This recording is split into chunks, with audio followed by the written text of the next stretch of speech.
Other palace dramas, women fighting over one man. Her palace drama, a group of elite men competing for her affection. And they help build her empire. She wants not just the throne, but also an unprecedented jewel harem. The Black Wolf of Battle, the Lunar Immortal, the Blazing Sun Prince, the Golden Fox, the Sea God Sapphire, all collected into her treasure chest. Ariana makes her entrance and instantly captures everyone's attention. Someone in the crowd gasps in admiration. They say she looks as stunning as ever today. Rumor has it countless nobles are lining up to court her. Beyond that, the men at her side are all incredibly handsome. Ariana complains that dressing up this much for an old man's banquet is too extravagant. Jasper reassures her it's a perfect chance to empty the nobles' pockets. Reynard eagerly invites her to dance to relieve the banquet's tedium. Ignis immediately interrupts, claiming the first dance belongs to him. Bayuehua suggests the moonlight is beautiful tonight, perfect for viewing from the terrace. Nathaniel reminds them to restrain themselves, lest the princess become subject to gossip. His companions tease Nathaniel for overthinking, saying he's too uptight. Ignis tells Nathaniel to loosen up a bit. Onlookers marvel at the princess's taste. Every man beside her shines like a jewel. Those in the know explain, that's exactly why. They're called the princess's jewels. 1 year ago, a chamberlain announced Ariana's arrival at the palace. She curtsied elegantly before the emperor, congratulating the emperor, who symbolizes the empire's son. She praised her father's great military victory. His grace would spread even wider across the land. The emperor affectionately called her his lovely daughter, praising her as the most outstanding princess.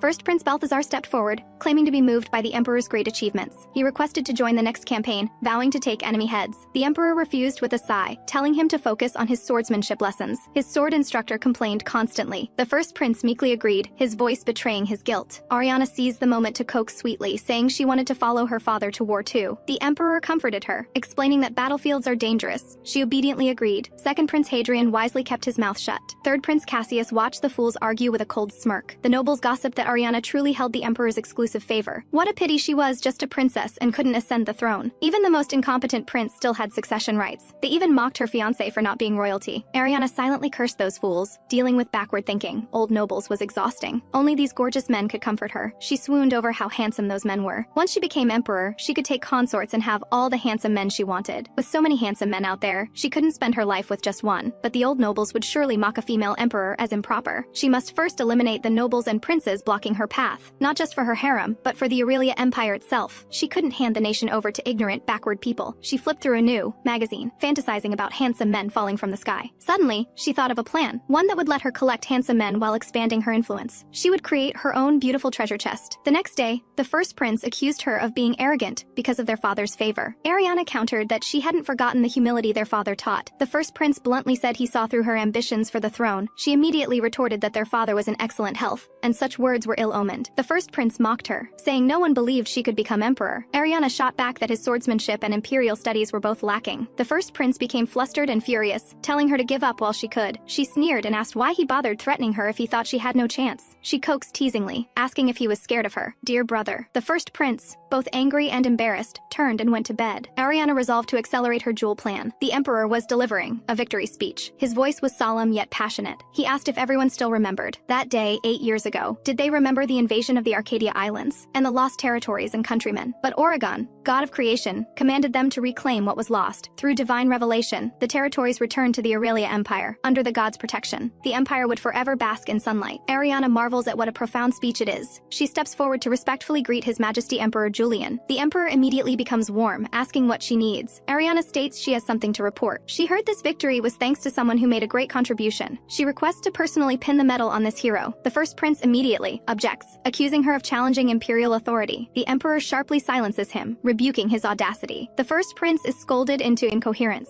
The emperor deems the request no challenge to authority and approves it on the spot. Ariana respectfully thanks him for his gracious favor. The emperor summons Duke Brian forward. Ariana looks at him, secretly pleased her judgment was correct. Exceptional height, muscular build, and handsome features, and undeniable sex appeal. He's perfect as her first jewel. The master of ceremonies announces that by divine decree, the princess will conduct the medal ceremony. Ariana speaks, praising Nathaniel as a great and loyal subject. He is worthy of receiving the medal of the Creator God and its blessed glory. She bestows the medal upon him, commanding him to dedicate everything to the empire. Nathaniel vows to offer his body and soul to the empire. Suddenly, Ariana grabs Nathaniel. Nathaniel's heart pounds. Ariana bluntly states she wants to make him hers. She hints for him to come to her Dawn Palace tonight. Everyone present instantly shows shocked expressions. The hall erupts in commotion. The emperor is utterly in disbelief. Nathaniel can't help but blush. Ariana admires her first jewel with satisfaction. That night, Nathaniel arrives as promised. He states he wants to clarify her proposal from earlier. Ariana smiles and invites him to have tea first. After several cups of tea, she finally reveals her true intentions to Nathaniel. Nathaniel looks at the alluring princess, but can't meet her eyes. Ariana says she wants him to become her exclusive possession. Nathaniel is shocked, hardly able to believe it. She laughs, noting this proposal sounds like something from a fairy tale. Nathaniel's family was facing ruin after their business collapsed. As the sole heir, he served the emperor loyally despite knowing the battlefield's dangers. He became the Black Wolf of battle, an unconventional hero in the people's eyes. But foolish ministers saw him as a threat. But she won't let him fall into such a situation, because he is her precious jewel. She offers him political protection and power, as long as he dedicates everything to her. She asks if he has any hesitation about this proposal. Nathaniel answers without hesitation, none. Ariana smiles and asks for his final answer. Nathaniel solemnly vows to offer his every breath, every strand of hair, and his entire body to her. Ariana nods with satisfaction. She tells him that when he has free time, he can wait for her at her Dawn Palace. Nathaniel respectfully agrees. Ariana produces an object. Nathaniel looks puzzled. Ariana tells him to wear this collar while waiting for her. With a mix of tenderness and possessiveness, she asks if he's willing. From now on, he is her jewel and her pet. Nathaniel finds himself instinctively unable to refuse her. He agrees in a low voice, drawn to her desire, craving to be claimed by her. At the fencing hall, Ariana's sword thrusts straight at Baxter. Gasps ring out as Ariana's blade points at his vital spot. Baxter pants, hardly believing it. Ariana teases him with a smile, asking why he struggled so much. She says bluntly that she needs to finish the match quickly. Baxter sighs that her swordplay is deadly, and he has nothing left to teach her. Ariana laughs, crediting his excellent teaching. Inwardly, she muses that he's so easily flustered. Her maid Serena reminds Ariana she has a message. Duke Brian Nathaniel is waiting for her at their usual spot. Hearing this, a knowing smile flickers in her eyes. She immediately orders bath products with a gentle peach scent prepared. Her dress should be an off-shoulder style. Ariana hurries to find Nathaniel, her tone light and cheerful. Nathaniel respectfully greets Her Highness the Princess. Ariana toys with the collar, teasing that it looks quite nice. The more she looks, the more the collar suits Nathaniel. Nathaniel helplessly asks her not to tease him like this. Ariana laughs and apologizes, but still thinks it suits him perfectly. Nathaniel remarks that half a year has passed, and he worries she might grow tired of him. Ariana counters that he is her beloved jewel. Changing the subject, she asks about the task she assigned him. Nathaniel replies that everything is fully prepared. He recommends the second prince of Solaria Kingdom, saying he's well suited for the princess.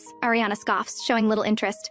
She finds most princes annoying. Ariana presses him on why he thinks the second prince is suitable. Nathaniel explains that what she needs most now is strong military power. He cites that historically, 80% of great rulers had powerful armies. The second prince, Ignis, is a top hunter and legion commander, though only the second prince, Solaria's military power rests in his hands. Ariana still feels these reasons aren't compelling enough. Nathaniel continues, explaining that Ignis is a national-level classified figure. 2 weeks ago, he accidentally revealed himself while reorganizing remnant troops, causing a sensation. Rumors about his appearance spread with it. He produces a sketch, explaining it was drawn based on collected rumors. After seeing the portrait, she bursts into laughter. She even wants to show it to the man himself. Conveniently, she needs to attend the national security procession. She decides to personally meet this prince, a dazzling jewel like the blazing sun. Solaria, the sun among the Aurelia Empire's allied nations. The king and first prince of Solaria welcome her from afar. Ariana thanks them, curtsying elegantly in greeting. First Prince Achilles stares in awe and invites her to the evening banquet. Achilles tries to say more, but the king interrupts and drags him away. Meanwhile, Ignis angrily rebukes his soldiers' pleas for mercy. His subordinate Abbas protests that they're not weak, he's just too strong. Hearing this, Ignis furiously asks if this is open defiance. Nearby, maids gossip that Ariana's beauty is astonishing. They guess she should already be at the banquet. Ignis is tempted, wondering if he should sneak a peek. Ariana slips out of the banquet, remarking that Solaria is indeed hot. She's eager to see that blazing jewel. She wonders why the second prince isn't at the banquet. Suddenly, someone jumps down from a tree, startling her. Ignis sees her and is instantly stunned by her beauty, like a masterpiece of the gods. So this is Ariana. Ariana glares at him, demanding who he is and why he appeared so suddenly. Ignis apologizes, but says flippantly that her beauty stunned him, so they're even. Ariana is displeased, finding him rude and smooth-tongued. Ignis apologizes again, amusement in his voice.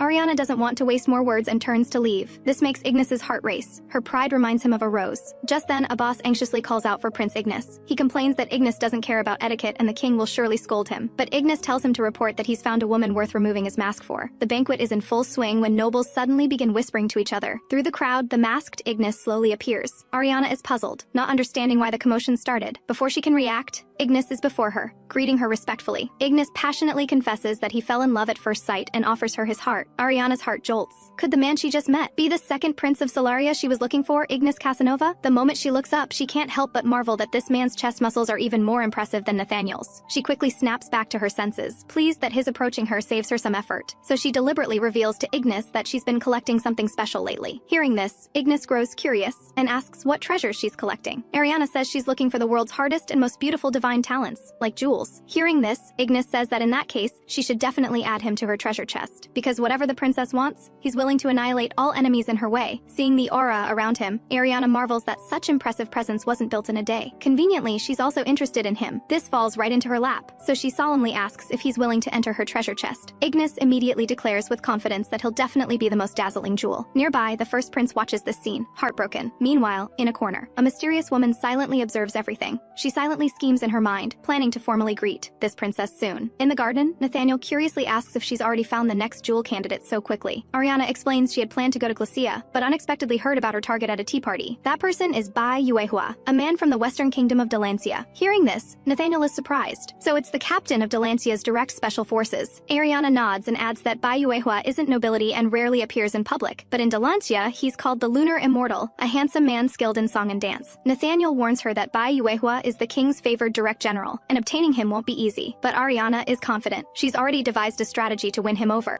Her father would never imagine she'd go this far. Nathaniel turns to ask if Ignis knows. Ignis shrugs helplessly, saying if he doesn't know, then Ignis certainly doesn't either. Inside the Western Kingdom's palace, beautiful music suddenly fills the air. Ariana is drawn to listen closely. She wonders if this could be Bai Yuehua's performance. A guard reports to the king that the princess of Aurelia has arrived. The king immediately orders them to let her in. Upon entering, Ariana sees Bai Yuehua. She can't help but secretly marvel that he's more mysterious and beautiful than she imagined. She instantly understands why he's favored by the king and called the Lunar Immortal. Ariana composes herself and curtsies respectfully, greeting the king and queen. The king warmly welcomes Ariana's arrival. The queen asks with concern whether her journey was smooth, since she arrived later than expected. Ariana smiles and explains that she was captivated by Delancia's beautiful scenery. She bought local attire on the way. She apologizes for being late because of this. The king and queen are pleased, praising how well the outfit suits her and promising to gift her several sets. Ariana quickly thanks them for their generous kindness. The queen sighs, wishing she had a daughter as beautiful as Ariana. Unfortunately, she only has a house full of sons and can't enjoy the blessing of a daughter. The king notes it's getting late and suggests discussing matters tomorrow. They've prepared a guest palace for her to rest, but Ariana suddenly asks if she can choose who escorts her. The king readily agrees, letting her choose anyone. Ariana immediately replies that she'd like the musician to escort her to the guest palace. Bai Yuehua is somewhat surprised to hear this.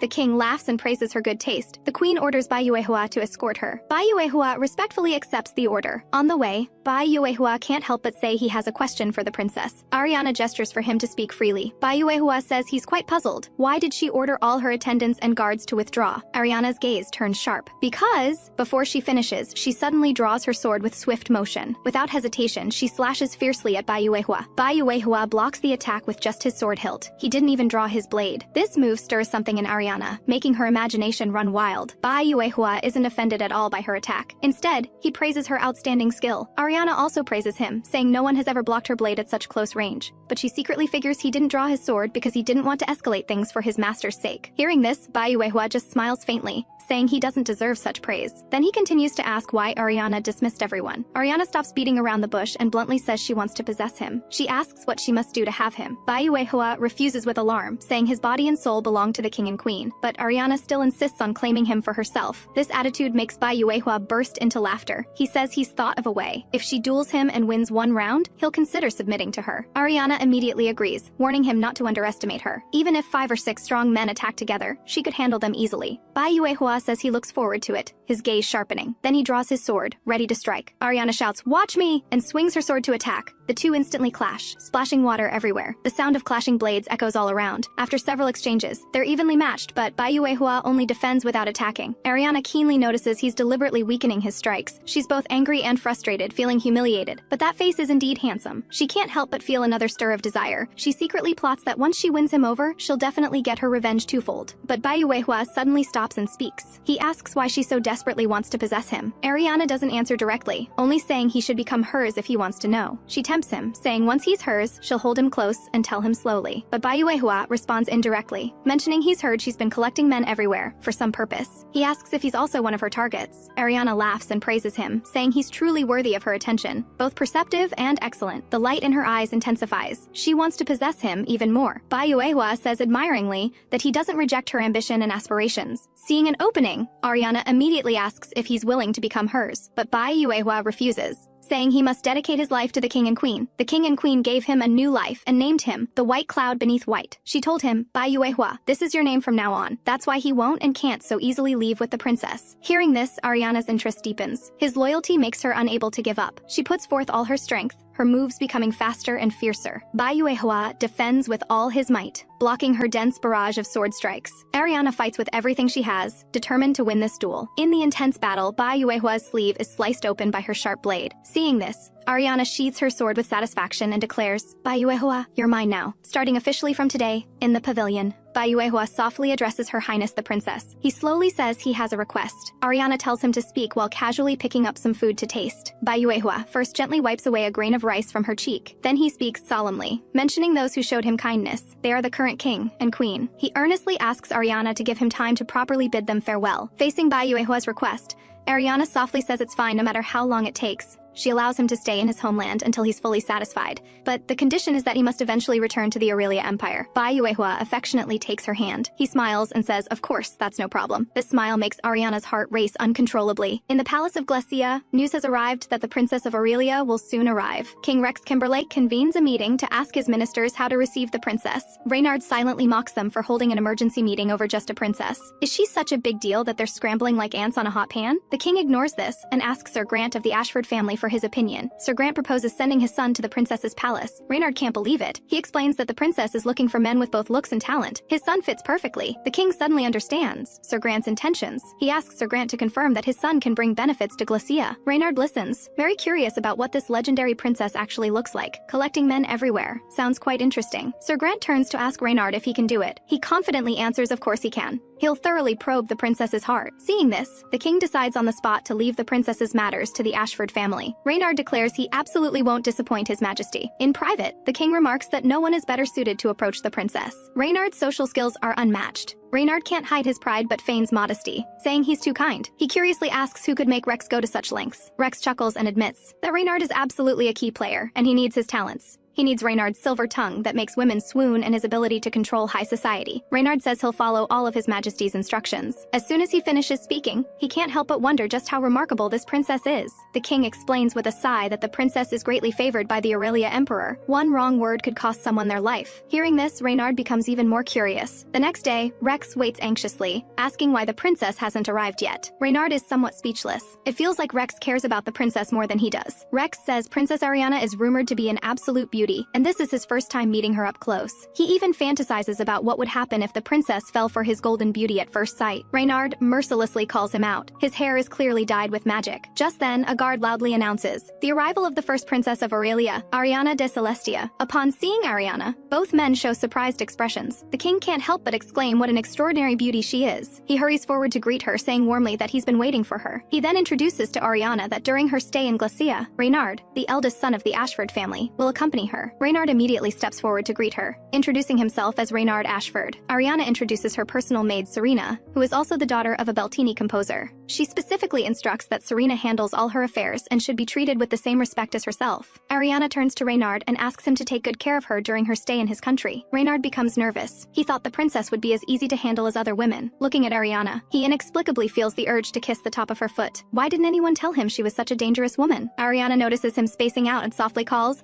"Sir Reynard!" Reynard immediately snaps back. Ariana asks him to guide her to the guest palace so she can change before the banquet. Reynard quickly agrees to follow her instructions. He also warns that it's bitterly cold here during the day, and even colder outdoors after nightfall. Rex is extremely jealous. If only he weren't king, Reynard praises Ariana, saying she's an absolute beauty just as rumored. Ariana politely says he flatters her too much. Reynard is puzzled, saying no woman dislikes being called beautiful. Ariana is non-committal. She's long been used to such compliments. Reynard is shaken by her attitude. He's certain she's the woman who can make him completely submit. Reynard secretly uses magic. Serena instantly feels dizzy and disoriented. Moments later, she collapses to the ground unconscious. Reynard calls out to Ariana and corners her against the wall. Ariana calmly asks what Sir Reynard thinks he's doing, but Reynard smiles and says the princess should stop teasing him. She's clearly not scared at all. Ariana responds haughtily that if she screamed in fright, he'd be executed with no room for complaint. Reynard isn't afraid at all. He leans closer and asks if Ariana is going to scream. His tone is flirtatious, his gaze burning as he invites Ariana to have some fun together. Ariana sneers and asks, Have fun with you? Reynard agrees that the banquet is far too boring. He can give the princess a far more pleasant time than any banquet, but Ariana firmly states that even if the banquet is boring, she must attend. Reynard doesn't understand why she'd reject spending quality time with him for a boring banquet. Ariana reminds Reynard to understand that she's not an ordinary socialite, but a princess. She is the first princess of Aurelia, and that's not just some boring banquet, it's the weight she must bear while wearing this crown. These words touch the usually carefree Reynard, making his heart skip a beat. Ariana asks Reynard to carry her sleeping maid and take them to the guest palace. She says there isn't much time before the banquet, and she needs to hurry. Reynard immediately agrees, but in his heart, he still desperately wants to play with Ariana. Reynard says he'll wait outside the door. She can take her time. As he leaves, he closes the door behind him so Ariana can change. Ariana buries her face in the blankets, unable to hide her inner panic and shyness.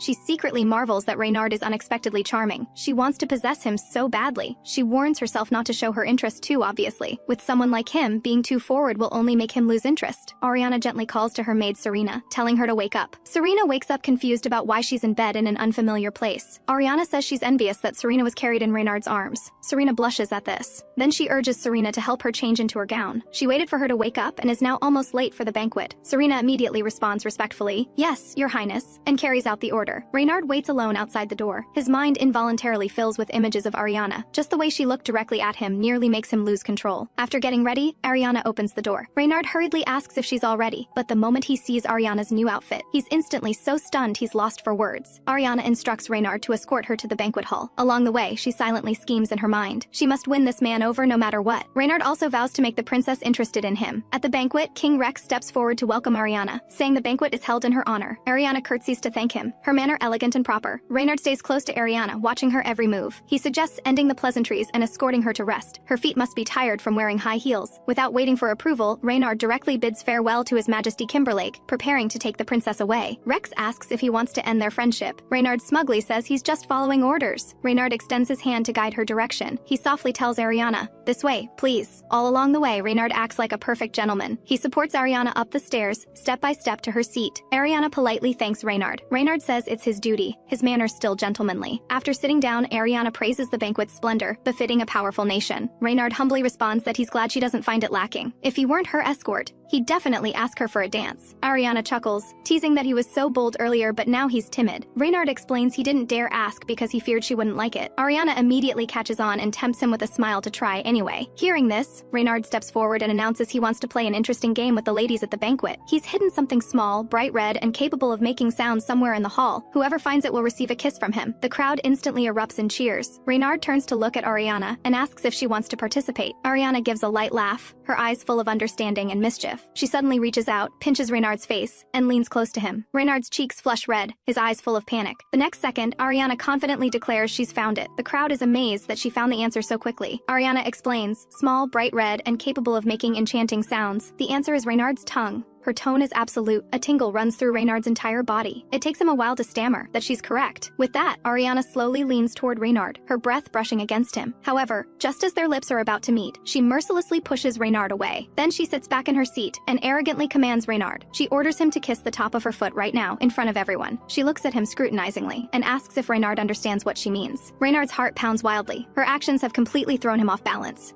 The crowd erupts in commotion over Ariana's bold move. Reynard stands frozen in shock. He cannot believe she wants him to kiss her foot in front of everyone. He hesitates and asks if she is joking, but Ariana replies seriously that she means it. She sees through his desires and says she admires his honest greed. Ariana softly invites him to shine within her treasure chest. Reynard sighs deeply, feeling both exposed and thrilled. This woman who sees through his every desire makes him surrender completely. He believes only Princess Ariana is worthy of him. Gasps ripple through the crowd as everyone is stunned by this bold scene. Ariana looks triumphant, completely in control. Even Rex cannot help but envy him, wishing he could do the same if he were not king. Reynard smiles warmly and calls out to his dear princess. He vows to stay by her side and offer his strength. Ariana is very pleased and praises Reynard for doing well. Then she deliberately calls him her dear Reynard, making his heart flutter. In the secret garden of the Dawn Palace in the Aurelia Empire, Ignis receives a letter from his father. Nathaniel's ears perk up at the sound of the princess's footsteps, and Ignis cannot resist teasing him. He reaches to touch Nathaniel's ears, but Nathaniel refuses, calling it rude. Ariana appears with a smile and greets Nathaniel and Ignis warmly. She says she missed Nathaniel dearly, and he asks with concern if everything went well. Ignis is especially excited to see Ariana and expresses how much he missed her. Their intimate interaction makes Nathaniel jealous, and he speaks up to remind them. Reynard quietly observes, realizing these are the princess's other jewels. Ariana formally introduces Reynard as her fourth jewel. Reynard politely introduces himself as Reynard Ashford. The two greet him, but Reynard senses he is facing two untamable beasts. Afternoon tea time. Nathaniel cannot help but ask if Bayuehua from Delancia will join them later. Ariana nods in confirmation. She notices Ignis's displeased expression and asks what is wrong. Ignis complains that Bayuehua is too presumptuous. Being favored by the princess is already an honor, yet he dares make unreasonable demands. But Ariana smiles and says she needs him more, so it is worth waiting. This piques Ignis's curiosity. She nods, admitting he is indeed impressive, and looks forward to having Bayuehua join soon. The conversation returns to business. Only one jewel remains. The last jewel is in the southern nation of Mauritia, Jasper Marino. House Marino has the blessing of the sea god and understands the cycles of the world. Reynard summarizes that Jasper excels at finance and is truly a talent who can help the princess. Hearing this, Nathaniel thinks Jasper could serve as the princess's finance minister, and the princess nods in agreement. She proposes leaving tomorrow and asks if they will accompany her. Nathaniel and Reynard agree immediately, but Ignis hesitates to speak. Ignis explains apologetically that he wants to go, but monsters have surged in his homeland, and he must lead troops to fight them. Ariana understands and expresses hope for his homeland's safety, though she feels it is a pity. She softly promises to make it up to him when he returns. Ignis excitedly declares he will make it up to the princess, even if it takes all night. Nathaniel and Reynard feel jealous, silently grumbling about being treated like they are invisible. Ariana stops them in time and urges everyone to prepare for departure. To find the last jewel, they head to the water nation of Mauritia. Ariana asks nervously if she really looks good like this. She feels like a low-ranking noble's daughter and sounds uncomfortable. Reynard and Nathaniel nod, saying she looks adorable. Reynard explains that Lord Marino knows his son's abilities and will not let him go easily, but the lord himself is quite absurd. Ariana instantly understands why Reynard devised this plan. Nathaniel stiffly promises to protect her the entire time, and Reynard reminds him his tone is too obvious, but Ariana cannot help swooning. Nathaniel looks so attractive with his hair slicked back. Reynard seriously reminds her of several points to watch in her upcoming words and actions.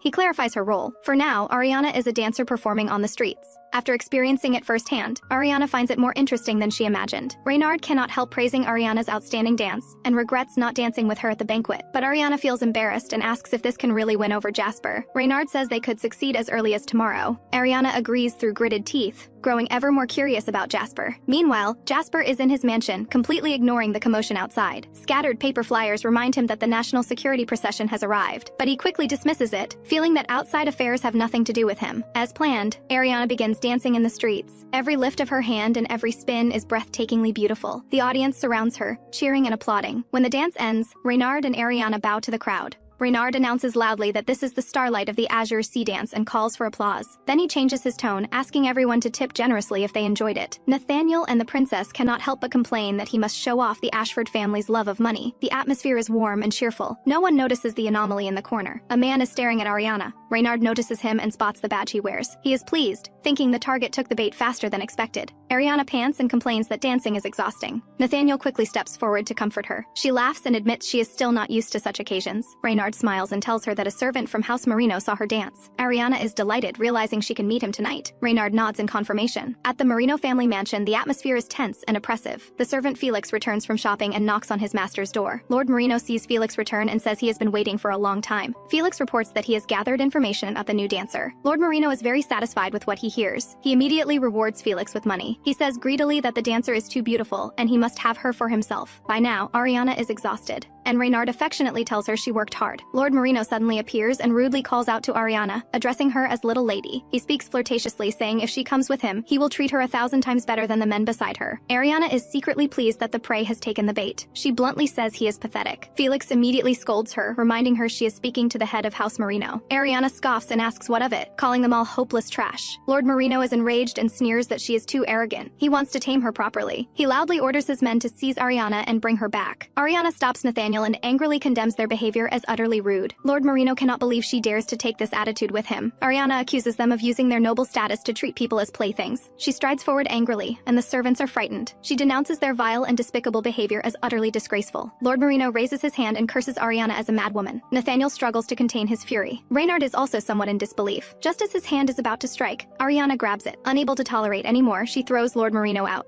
She says coldly that anyone who dares raise a hand against royalty must have a death wish. Her sacred dance dedicated to the sea god was nearly ruined because of them. She scoffs, saying she cannot be bothered to explain to swine drowning in their desires. Nathaniel quickly steps forward to shield Ariana and asks with concern if she is hurt. His solid chest makes her blush involuntarily. Ariana laughs and says she is strong, but secretly she feels safe leaning against Nathaniel. The moment Lord Marino hears the word princess, he freezes. The princess's maid sternly demands if he still refuses to apologize. Unable to hold back, she curses him as swine for daring to be so rude to the princess. She even suggests killing these scoundrels outright. Only then does Lord Marino realize that must be Duke Brian. He realizes the person before him is truly Princess Ariana, the daughter whom Emperor Julian treasures in his palm. He cannot help but tremble with fear. Ariana gently strokes Nathaniel's cheek, soothing him. She announces that today's matter will be resolved at the speech venue. Reynard immediately relays this and asks if they all heard. He states they will meet him again at the speech venue in 2 days. Lord Marino panics completely. He begs for mercy, but no one pays him any attention. Nathaniel asks angrily if there really is no other way. Reynard also grits his teeth, saying that although it is the princess's choice, it is unbearable. But Ariana says she is fine. Thanks to that fool, they are closer to their goal. She has only one thought in her mind: she must get that azure jewel. In the royal council chamber of Meritia, the king stands aside, sweating nervously. Everyone condemns Lord Marino for bringing shame and tarnishing the nation's reputation. Even Glycea is cursing. Ariana faces the king and ministers with a serious tone. Regarding this incident, she guarantees it will not affect diplomatic relations between the two nations. However, she cannot forgive Lord Marino's despicable actions. Lord Marino is extremely agitated, insisting that he did not cause the wound and that it is a trap. Ariana declares that she is the only daughter of the Aurelia Emperor. She is extremely furious that Lord Marino dared to harm royalty. As punishment, she announces the revocation of Lord Marino's title and the stripping of his noble status. At the same time, she appoints Lavinia, the eldest daughter of House Marino, as the new head of the family. Furthermore, the second son, Jasper Marino, will be given to the Aurelia Empire. The king asks in shock why she would want to take the young lord of House Marino. Ariana coldly asks if this resolution is not generous enough. She is not demanding the death of her assailant, so is there a problem? Intimidated by Ariana's tone, King Neptune is filled with fear. Ariana secretly observes Jasper. He is not only handsome but also has the signature blue hair of House Marino. He is also a stubborn nationalist, which is why he is angry. But even his anger is pleasing to the eye. Ariana questions him,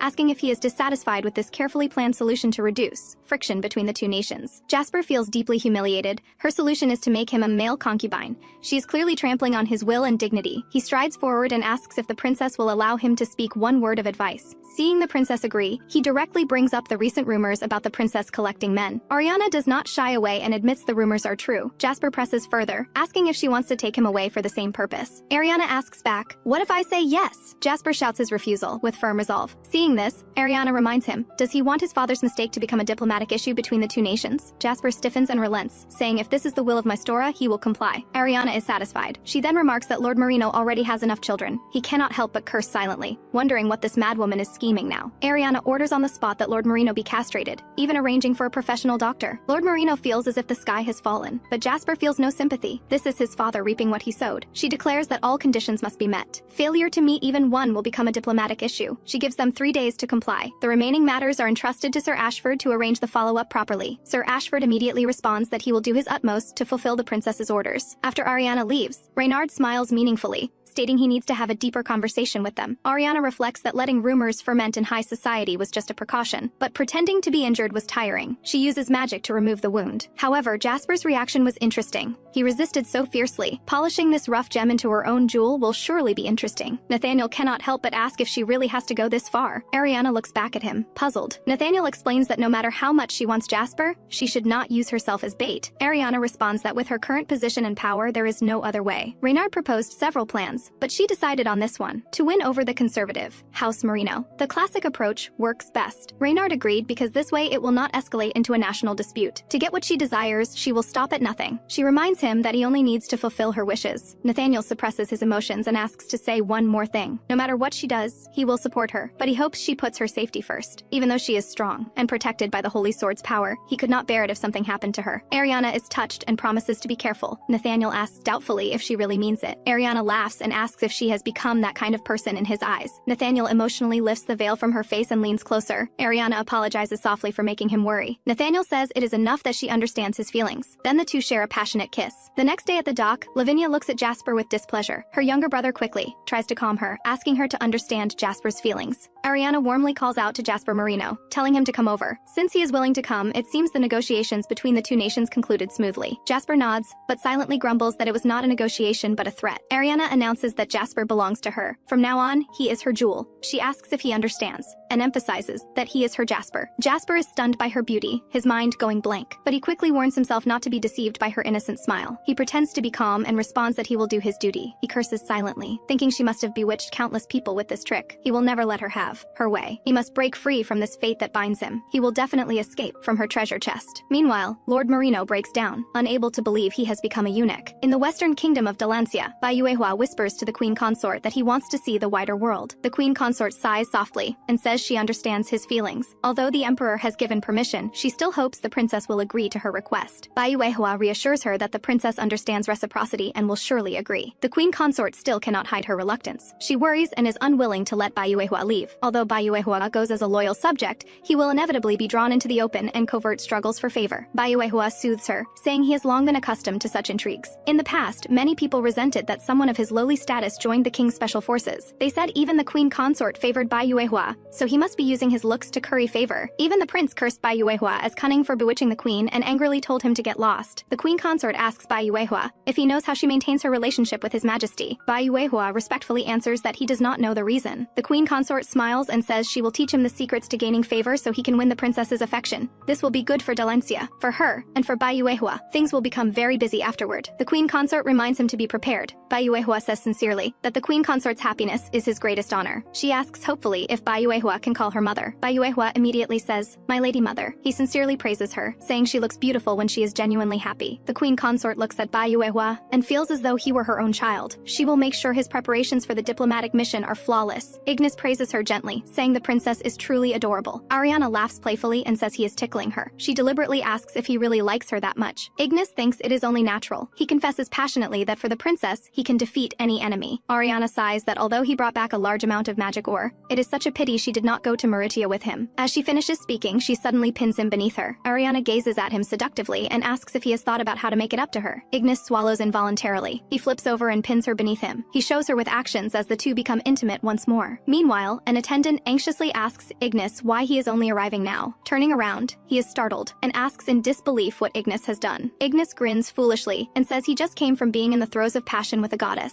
The attendant is both anxious and angry, saying Ignis cannot be so completely besotted with the princess. The Delancia delegation arrives tomorrow, and the princess's new jewel is coming too. Ignis does not care and says the attendant killed his mood. The attendant explains that this jewel is someone favored by both the king and queen consort of Delancia. Does he not know how exceptional that person is? Ignis scoffs. Let him come. He fears no one. No one can come between his feelings for Ariana. The attendant has no choice but to urge him to quickly put on the phoenix cloak. He has been waiting here for quite a while. The attendant says there is new information on the crimson rose that the princess asked him to find. The princess will surely be happy to know. Ignis urges him to leave immediately. Only then does Ignis realize he was so excited that he forgot to transform into his spirit form. The attendant sighs, warning that being so captivated by the princess while ignoring his surroundings will cause trouble. Surely the prince will not compete with other men for Ariana's favor. The diplomatic procession begins. Someone shouts excitedly that it is the Delancia marching convoy. Someone pulls their older sibling along to watch. Everyone is amazed by Bai Yuehua's beauty. The attendant announces loudly that the Bai Yun delegation from the kingdom of Delancia requests entry to the palace. Ariana is overjoyed. She has finally been waiting for this moment. She cannot help but marvel at how noble, pure, and beautiful he is. Moreover, she is surprised to discover he is holding the 5 bonds of betrothal, a Delancian wedding item. Wen Langshuan, representative of the Delancia delegation and proxy of the king, greets them. Bai Yuehua, general of the king's special forces of Delancia,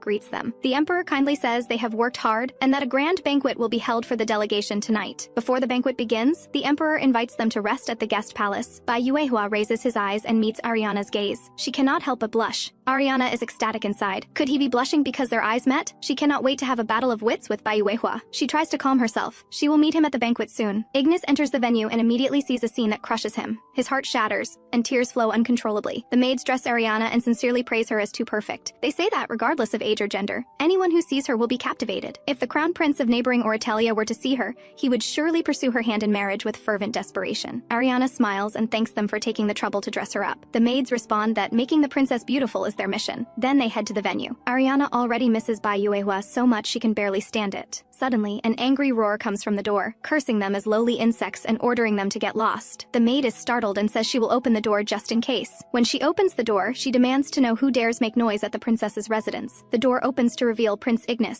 Ariana peeks out in surprise. Ignis immediately breaks into a bright smile, saying he has been waiting for her to appear. While waiting, he has already dealt with all the pests trying to approach the princess. As usual, Ignis praises her for being dazzling today. She asks curiously why he is here when he should be heading to the banquet hall. Ignis solemnly states he came specifically to escort the princess to the banquet hall. Seeing the princess agree, he boldly asks if she is in a good mood today. Ariana nods. Delancia has achieved military cooperation, and she gets to welcome a new jewel. Ignis reassures himself that this cannot change the princess's affection for him. Even if the new jewel is a general, he cannot compare to someone of royal blood like himself. Even if he comes, Ignis is not afraid. At the banquet, Reynard waves and calls out to Ariana. He says he has been waiting for the princess for a long time. Ariana looks slightly apologetic. Reynard quickly says it is fine, then glares back at Ignis. Nathaniel also greets Ariana with a smile. She reaches out to pat him and thanks for waiting. Then she stops Jasper, who is trying to slip away. She softly says she hopes Jasper will enjoy tonight's banquet. Jasper coldly says he does not like attending banquets and only comes for the benefits. Ariana knows he is not wrong, but his words are filled with disgust. But she also knows that due to family pressure, Jasper will still accompany her to various occasions.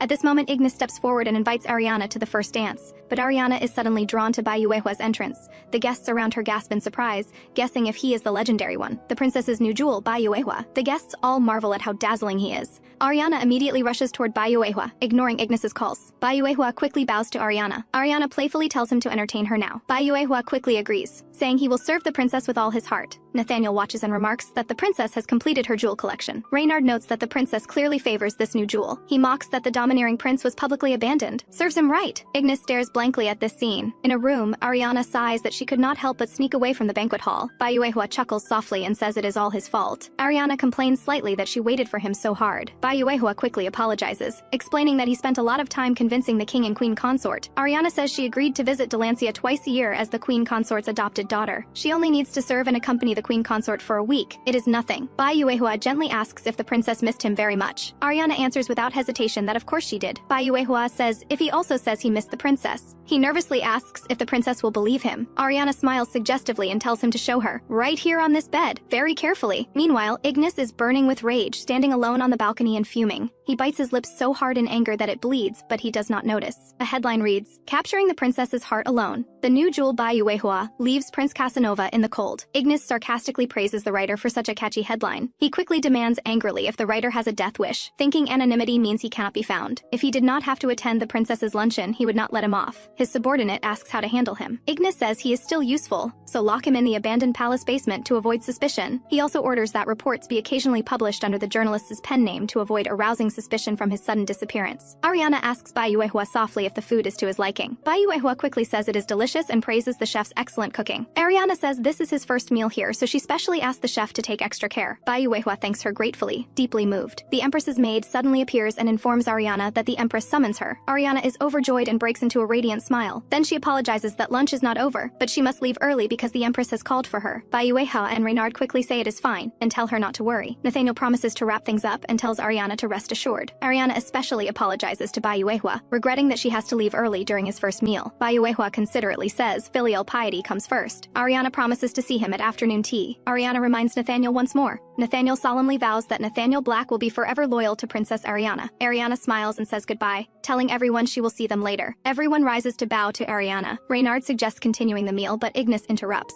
He sneers with disdain, mocking that he would one day eat at the same table as commoners. Bayuehua humbly responds that he is honored, saying he often heard of Ignis's heroic deeds in Delancia, but Ignis does not appreciate it. He angrily calls Bayuehua shameless, saying his smile is fake and pretentious. Bayuehua smiles and says he cannot put away his smile. Reynard cannot help but note that the tension is thick. He secretly smiles, thinking this is getting more interesting. There will surely be drama to unfold soon. Ignis cannot contain his rage, and suddenly stands up. He pours the food harshly over Bayuehua's head. He warns him viciously to watch himself. Bayuehua shows no reaction and simply reminds him calmly that this will surely reach the princess's ears. When that happens, he can only ask for Ignis's understanding. Ignis is enraged by his attitude. He angrily shouts that Bayuehua dares to mention the princess in front of him. Bayuehua emphasizes again that he belongs to the princess. Surely Ignis is not foolish enough to do this. Ignis retorts stubbornly that he sees an insignificant commoner, not the princess's possession. Bayuehua presses further, asking if Ignis wants to fight here. Ignis hesitates repeatedly and can only curse loudly. Everyone stares in disbelief at the knife on the table. Reynard kindly reminds Bai Yuehua to clean up before his clothes stain. He hands over a handkerchief and quietly complains that Ignis often does this, telling Bai Yuehua not to mind. Reynard warmly invites him for drinks. Bai Yuehua smiles and politely declines, saying he does not drink much. Nathaniel finds Ignis, but as soon as he speaks, Ignis interrupts, saying he is in a bad mood. Nathaniel continues and proposes that Ignis spar with him. It aids digestion, and sweating relieves a bad mood. Ignis mocks Nathaniel for feigning modesty, but still agrees to spar with him. On the training ground, Ignis loses before he can even react. He cannot believe it. Nathaniel warns Ignis that even if he hurts others out of jealousy, it will not change the facts. He is the princess's first jewel and first sword. The princess dislikes those who disturb order. He hopes Ignis remembers this. Ignis is both shocked and angry. He realizes Nathaniel had a purpose from the start. Nathaniel explains that he was indirect to accommodate the Solaria approach that Ignis values. At the Aurelia Empress's palace, Ariana is about to have her audience when Nathaniel suddenly finds her. She tells Nathaniel to keep it brief, as she is about to see the Empress. Nathaniel reports that some disputes occurred among the jewels, but have all been resolved. He has also investigated the matter she asked about. Ariana is very pleased and says the time has come for the jewels to prove their worth. Now it is time to weed out the unworthy. Nathaniel pledges his loyalty again. The princess's wishes are his wishes, and he will surely obey. Ariana thanks Nathaniel and looks forward to him bringing satisfactory prey this time. She reminds Nathaniel once more to investigate the rose seed, then hurries to see the Empress. Nathaniel responds respectfully, saying he will act according to the guidance of the chief goddess Estrella. After Nathaniel leaves, Ariana's heart races. She almost ruined her well-behaved image due to her desires. She cannot help but sigh that she is truly someone loyal to her inner desires. Ariana gently knocks on the door. She apologizes slightly, saying she is late. The Empress immediately greets her affectionately as Little Star. Ariana takes the opportunity to act sweetly, praising the Empress for still being elegant and kind, but she does not forget her manners and respectfully bows to greet the Empress. The Empress gently waves her hand, telling her not to be so formal and to relax in private. Ariana obediently agrees, her eyes full of affection. Then she throws herself into the Empress's arms. The Empress expresses her concern, lamenting that Ariana is always away on diplomatic matters. Ariana hugs her back tightly, expressing her equally deep longing for the Empress. The Empress feels sorry for her hard work and suggests she attend the afternoon tea party. Ariana's eyes instantly light up, and she excitedly agrees. But first, she must help with the mountain of official duties. Ariana is full of energy. She studied administration hard because she wants to become the Empress's capable assistant. The Empress looks at her and cannot help but sigh at how fast time flies. The once small and adorable daughter has grown up so quickly. She silently tells her son Aries that his younger sister has grown up healthy. The Empress patiently guides her through the work, telling her to be flexible with certain terms. In the garden, the noble ladies gather around. One lady praises her for inheriting the Empress's beauty, saying she is too beautiful. She says with slight regret that she would have brought some beautiful jewelry if she had known. Another lady asks the Empress for parenting advice, saying her own daughter is mischievous and causes trouble. She envies Ariana's good behavior. The Empress humbly credits the chief god's blessing and reassures her that her daughter will grow. Ariana quickly adds that it is also thanks to the Empress's careful upbringing. A snide voice suddenly interrupts. The king's mistress Bellatrix appears, pretending to complain that the Empress did not invite her. This truly breaks her heart. She bows to the Empress with feigned respect, but her posture is full of arrogance. Ariana burns with anger and bluntly says Bellatrix has no right to be here. She emphasizes that the Empress did not invite this uninvited guest. But Bellatrix produces an invitation, her eyes full of defiance. The attendant nervously confirms that the invitation was indeed sent to Bellatrix. Ariana wants to step forward, but the Empress stops her. She sternly warns Bellatrix that if she dares cause trouble, she will be severely punished. Bellatrix pretends to comply, agreeing with a cold smile. She initiates conversation with Marchioness Alston, inquiring about her wealthy son-in-law. The Marchioness responds awkwardly that her son-in-law is indeed excellent. Bellatrix takes the opportunity to emphasize the importance of choosing a good partner and fertility. Everyone agrees and praises Bellatrix for her luck, mentioning Prince Cassian's birthday. She proudly invites everyone to come bless her son. Back in the room, Ariana comforts the Empress, telling her not to mind that nonsense. The Empress says she is fine and tells her not to worry. Ariana hesitates to speak but eventually tells her to rest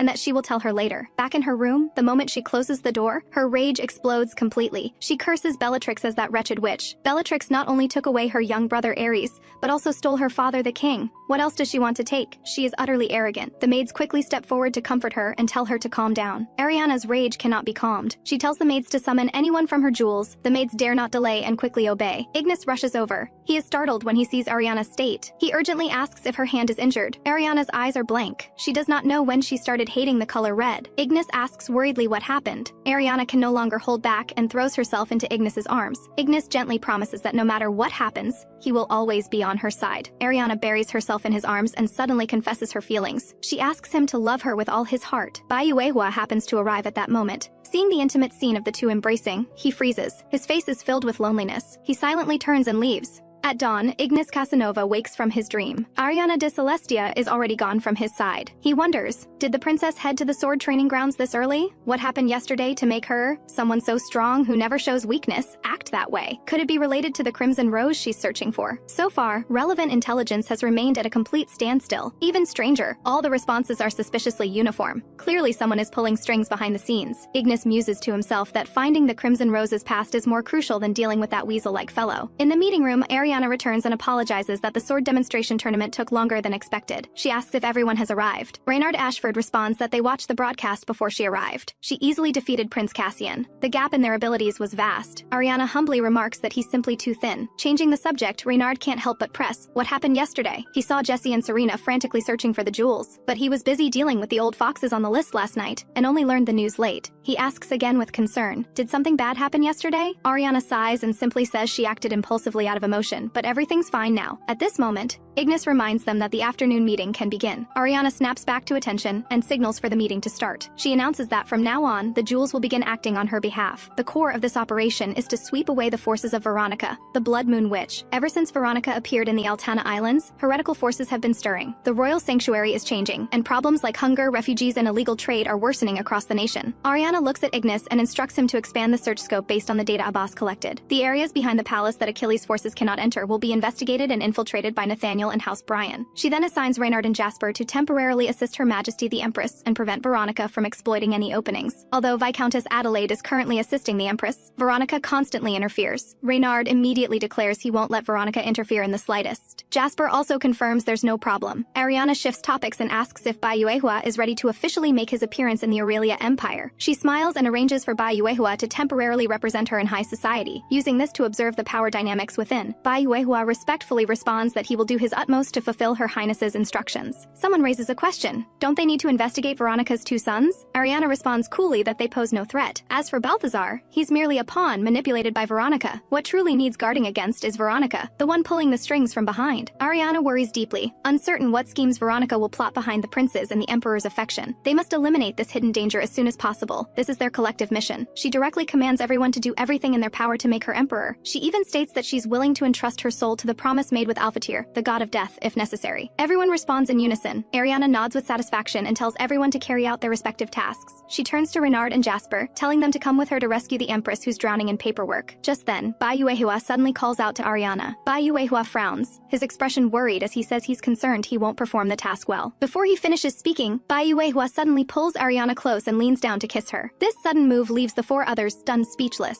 Bayuehua slowly releases her and quietly asks her to forgive his improper behavior. It's precisely this kiss that gives him the courage to do things well. Ariana's heart pounds wildly. She thinks to herself that Bayuehua is so good at playing innocent. What is he even worried about? In a good mood, she says of course she'll forgive him. Her tone gentle, she says she needs to leave first. Bayuehua's eyes gleam triumphantly as he shoots Ignis a provocative look. Ignis's subordinate quickly urges him to hold back and not act rashly to cause trouble. Jasper watches Ariana's departing figure, his heart wavering slightly. He never expected she would have such ambition to become emperor. But regardless, he still needs to escape from the treasure chest. Reynard has long seen through his desire to escape, but Jasper's oracle ability is too precious. Letting him go directly would be too wasteful. Unlike himself who calculates like a whale, Jasper can easily foresee trends in the future. He needs to make Jasper assist the princess wholeheartedly first, fully enjoy the benefits, and only then leave. The three of them head toward the Empress's palace when Jasper suddenly stops, his expression grave. Reynard asks what's wrong. Jasper explains he sensed a strange gaze from behind that sends chills down his spine. Seeing the two standing still, Ariana teases and asks if they're secretly dating. Jasper immediately retorts that he'd rather die than get involved with a golden fox like Reynard. In the corner, a sickly-looking woman stares intently at their backs. At Veronica's residence in Scarlet City, Nathaniel senses something wrong the moment he steps in. The weeds around seem harder to deal with than expected. A dark mass of energy suddenly attacks. Nathaniel reacts swiftly and firmly seizes this malevolent force. The dark energy in his hand reveals its form, an alchemist. Cordelia teases Nathaniel about his serious expression, deliberately calling him Little Nate to mess with him. Nathaniel bristles and begs his sister not to use his nickname in front of subordinates. Cordelia feigns hurt and complains he's too cold. After the joke, Nathaniel turns serious and instructs his subordinates to carefully search for traces of the alchemist and soul imprints. Cordelia suggests formulating a strategy for dealing with attacks in advance. Nathaniel immediately agrees. They'll leave aerial defense to Ignis.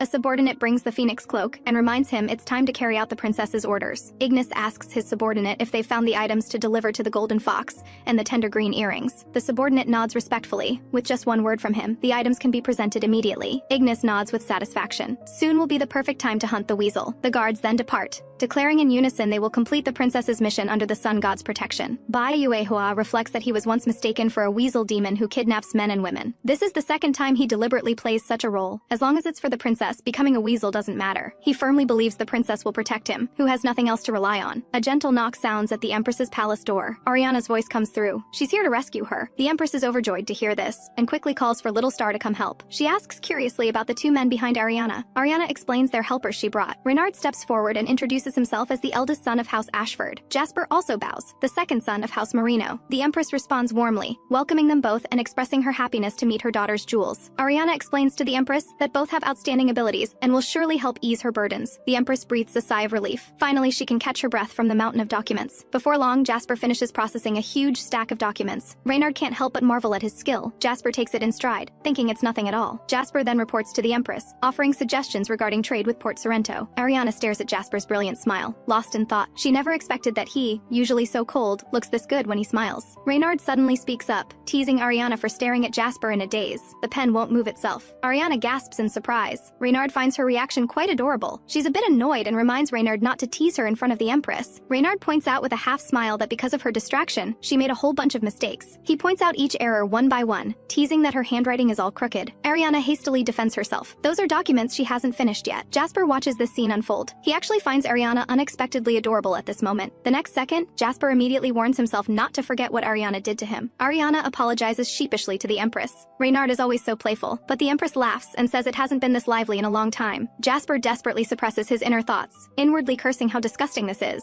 At the banquet, a noblewoman initiates conversation, asking if Bai Yuehua is from the Moon Kingdom of Delancia. She praises him as being just like the legends, both mysterious and beautifully captivating. Bai Yuehua smiles and describes Delancia as very elegant, inviting everyone to visit when they have time. The noblewomen eagerly ask about Delancia's musical instruments, salons, and his elegant attire. One noblewoman even excitedly declares she'd marry him on the spot. A guard quickly steps forward to remind her she's crossed a line, but Bai Yuehua smiles and reassures them he's fine. Bai Yuehua gently promises that as long as he can answer the ladies' questions, he's willing to spend the entire day doing so. The noblewomen are moved by Bai Yuehua's gentleness, their hearts nearly bursting. Shifting topics, Bai Yuehua says that before answering questions, he hopes the ladies can grant him one request. The noblewomen don't hesitate. They tell him to speak freely. Bai Yuehua slowly speaks, asking about an event held in the Aurelia Empire, who hosts the social gathering called the Night of Valhalla. Ariana is full of gratitude, thanking them for a month of hard work and traveling. They not only gathered extensive intelligence, but also resolved thorny issues like illegal trade, especially Reynard and Jasper. She's curious how they solved the tax embezzlement problem. Reynard says, with a smile, he merely assisted the Empress. Jasper complains he was used as a tool. Ariana turns to Bai Yuehua, acknowledging how difficult it must have been traveling in a foreign land. Bai Yuehua humbly says he merely gathered intelligence. She presses Bai Yuehua on whether he discovered any valuable information. She sighs that the struggles of high society are fiercer than actual combat. Bai Yuehua slowly explains that the Night of Valhalla social gathering is now led by the Scarlet Lady. Upon hearing this, hatred flashes in Ariana's eyes. Bai Yuehua continues, saying somehow she heard he might be interested, and proactively delivered an invitation. So he attended the gathering. Ariana asks warily if she might be interested in him. Bai Yuehua immediately clarifies he has no interest in anyone else and tells her to rest assured. Thanks to the house Brian guards Nathaniel sent, he was able to return safely. She breathes a sigh of relief and praises Nathaniel for his thorough thinking. Nathaniel responds smugly, of course. Bai Yuehua recalls the gathering scene. A thick rose fragrance mixed with a subtle sense of tension. The venue was unusually quiet, everyone adhering to unspoken rules as if hiding secrets. Everyone appeared cordial, with the Scarlet Lady on the surface, but their hearts were full of fear. He speculates that the Scarlet Lady uses her status as the Emperor's favored consort to coerce people and their families. Perhaps there are other double dealings as well. Who knows? Seeing this, Ignis interjects that he has intelligence to report. Ariana immediately asks about that woman's financial flows. He responds that the woman uses the alias Beta and conducts massive underground transactions in multiple locations. The main transaction items are smuggled unrefined ether crystals, Ariana is shocked. She never expected her to be trading prohibited dangerous ether crystals with enemy nations. Ignis explains that ether crystals themselves contain pure magical power and are popular as gemstone accessories. But he shifts tone. If used improperly, they become destructive weapons. Moreover, raw ether crystals infused with magic through alchemy can revive magical beasts. They must be refined. In Beta's transaction records, there's one most dangerous item, the Eye of Hydra, a magical beast. It's the most beautiful yet most dangerous magical beast, easily capable of triggering catastrophic disasters. At this point, Nathaniel speaks up. The intelligence he uncovered seems connected to Ignis's findings. He discovered traces of an alchemist at the Scarlet Lady's residence, and they deliberately erased soul imprints. Because the soul records were severely damaged, only minimal information was stored in the memory crystal, indicating long-term transactions between them. Moreover, the magic scrolls in the images contain heretical curses, showing counterfeit magic scrolls. Ariana worries that with such a large-scale plan capable of creating monsters at any time, overthrowing the nation isn't impossible, but currently they lack direct evidence and cannot sanction her. They also cannot prove that Beta is the Scarlet Lady. Due to historical reasons, only records of 10 minutes or longer have legal validity now. She worries that once they anger the Emperor, they might end up losing everything themselves. Reynard comforts her, saying although the matter is tricky, it's not without solutions. Ariana immediately asks what specific solutions there are. Reynard proposes borrowing Jasper's Merino power. Keeping Jasper without using him would be too wasteful. He can guide them to see the unknown path ahead, but Jasper refuses without hesitation. Just filling the deficit from the Scarlet Lady's embezzlement of the treasury is taxing enough. If the rumors are wrong, the Empress might be accused as the culprit. Using his appointment with the Empress as an excuse, he hastily rises and leaves. Seeing this,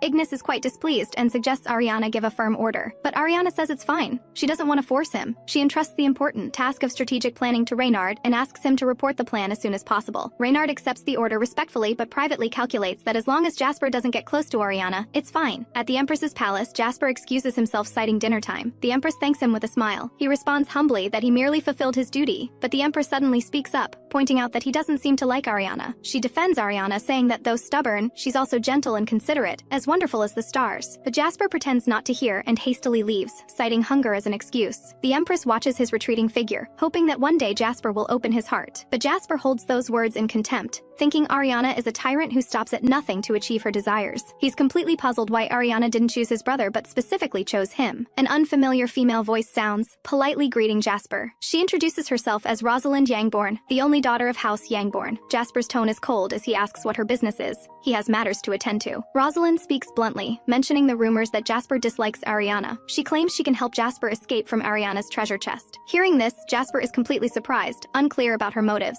Jasper's expression turns stern as he demands to know what Rosalind is talking about. He reminds her that even with few people around, she should watch her words and actions. Rosalind defends herself with hurt, saying she genuinely wants to help him escape his predicament. She fervently believes her master can surely rescue Jasper from this hell. She praises it as a sacred and beautiful light of salvation. Jasper privately doubts whether the Duke's daughter genuinely wants to help or if this is madness. Her words and behavior seem familiar, yet he can't recall where from. Jasper struggles internally, though he desperately craves freedom. In the end, he decisively chooses to refuse. From every perspective, Rosalind's proposal is completely unfeasible. Rosalind is full of hurt, not understanding why her good intentions are rejected. Jasper firmly states he has someone he must protect, and having become a jewel, he must take responsibility for this identity. He has no desire to anger Her Highness. He'll act as if he never heard this proposal. Even after being rejected, Rosalind remains obsessed. She deeply loves even Jasper's cold demeanor. She hopes Jasper won't keep her waiting foolishly forever. At the residence, the Scarlet Lady speaks first, mentioning the banquet the Emperor will host this weekend. Balthazar's tone is full of disdain, saying even women without the rose title will attend. The Scarlet Lady mocks. It's a banquet for royal family members. Melissa Goodwin will also attend. How ridiculous. Cassius worries that Ariana is too prominent and will affect their succession plans. Balthazar is indignant, dissatisfied that Ariana collects jewel men everywhere and acts like the heir. The Scarlet Lady knows well there will be no shortage of verbal battles at the banquet. She plans to bring up the matter of the jewels at the banquet. She'll subtly slander Ariana's chaotic private life and damage the royal family's prestige. She instructs Balthazar to seize the moment and curry favor with his majesty. Balthazar assures her he won't miss the opportunity his mother carefully prepared. Cassius inwardly complains that his brother would be better off staying quiet. His flattering manner is utterly ridiculous. He just needs to stay out and watch the show. The Scarlet Lady calls her younger son Cassius over. She asks if he's clear about his role. Cassius says he'll use his eloquence to guide his brother into becoming the focus. Balthazar scornfully mocks Cassius as just a petty schemer who can't accomplish great things. The Scarlet Lady's ambition shows fully as she declares the Crown Prince position must belong to her son. Ariana sighs contentedly, wishing every day could pass this peacefully and lazily. She's She's immersed in the company of the Brian Pax puppies and finds it wonderful. She begged Captain Julian for a long time before being allowed to temporarily care for the puppies. A maid comes to remind her to change into her banquet gown. Lieutenant Timothy comes to take the puppies back. Ariana is surprised at how quickly time has flown. The maid can't help but exclaim, complaining about Ariana being covered in black fur. Lieutenant Timothy urges her to shower quickly. After meeting with the Jewels, she must attend the banquet. Ariana instructs Nathaniel to wait patiently for her in the waiting room. Nathaniel respectfully responds that he'll wait for her properly. He can't help fantasizing. She might be super cute.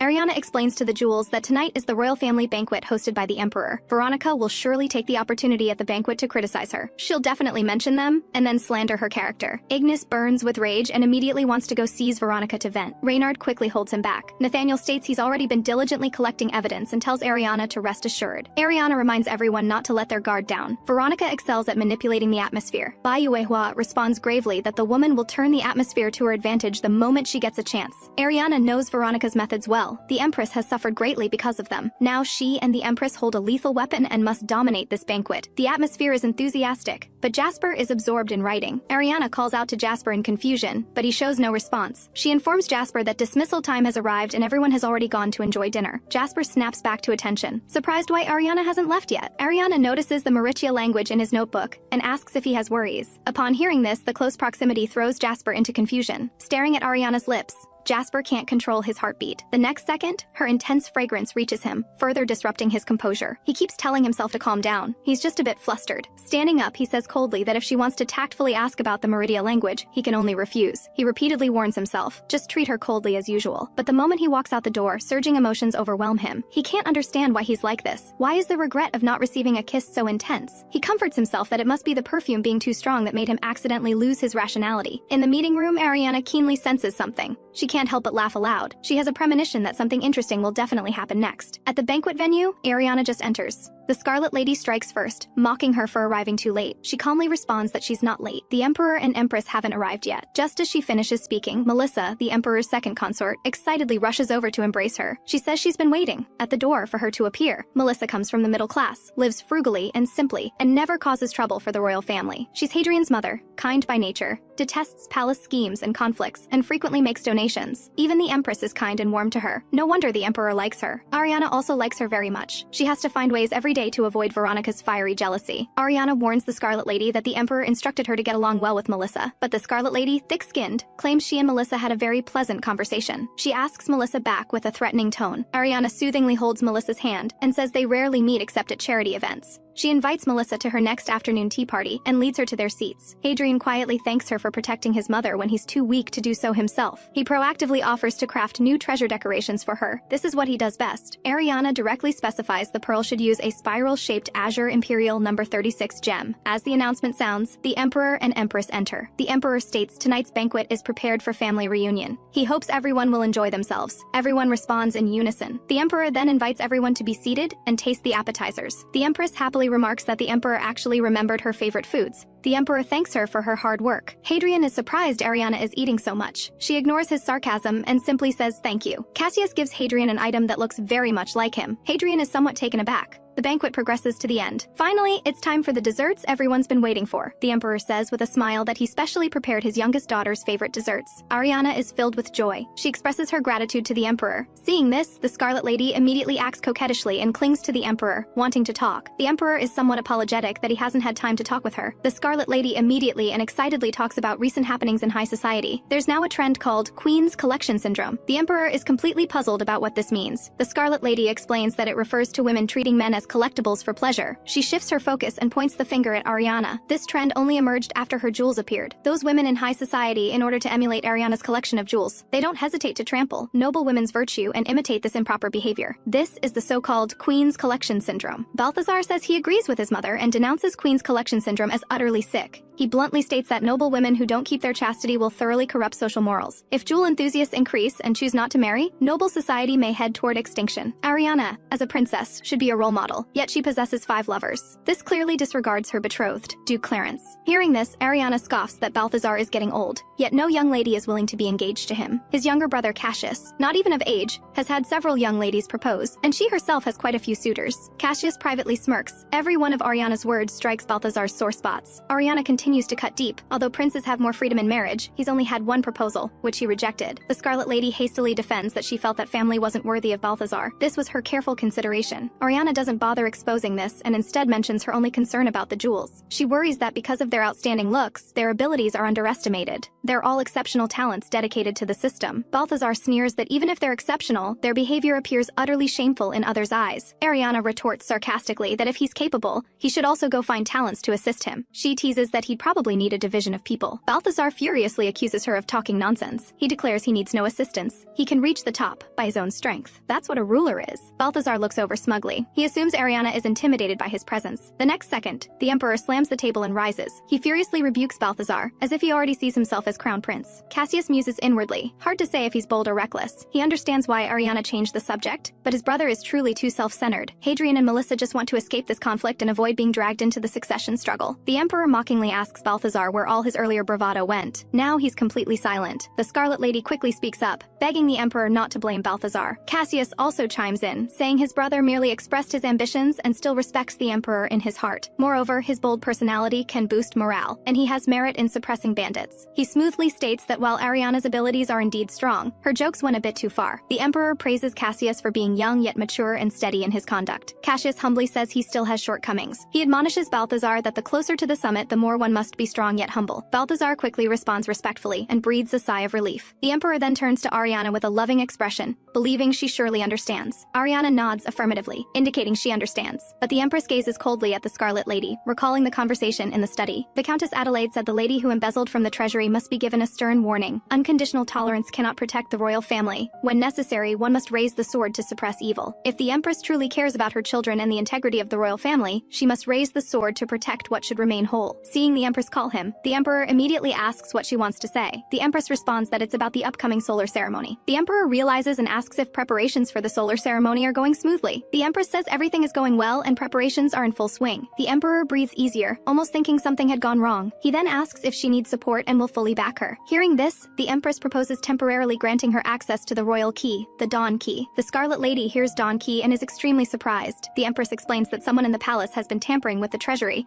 and she needs the key to catch the culprit. The Emperor has a sudden realization. No wonder the usually quiet ministers have been arguing over insufficient budgets. He's been plagued by complaints about insufficient funds all day. The Empress smiles and says she has one more matter to inform the Emperor about. The Emperor is curious and asks what else she has. The Scarlet Lady thinks to herself, is the Empress still the timid person from before? Holding the Dawn Key isn't enough. What more does she want? The Empress states with a serious expression that she has an important matter to report. The Emperor asks curiously what else the Empress has. The important role of bestowing blessings on people participating in the solar ceremony. The Lightbearer, who leads the ceremony. The Empress states directly that she wants to recommend Ariana for this role. The Scarlet Lady immediately jumps up in opposition, her tone sharp and urgent. She claims the princess is not the legitimate crown prince and the nobles will surely disagree. The Emperor frowns and sternly silences the Scarlet Lady's clamor. He turns to the Empress and signals her to explain her reasons for recommending their daughter. The Empress is confident. She first emphasizes that Ariana's performance in all aspects far exceeds the other princes. Moreover, since Ariana employed those jewels, her influence across the continent has greatly increased. Aside from Hadrian, who contributes to agriculture, no one can match her. Even without selection, Ariana is the most outstanding candidate. Then she shifts her tone. She points out that the princes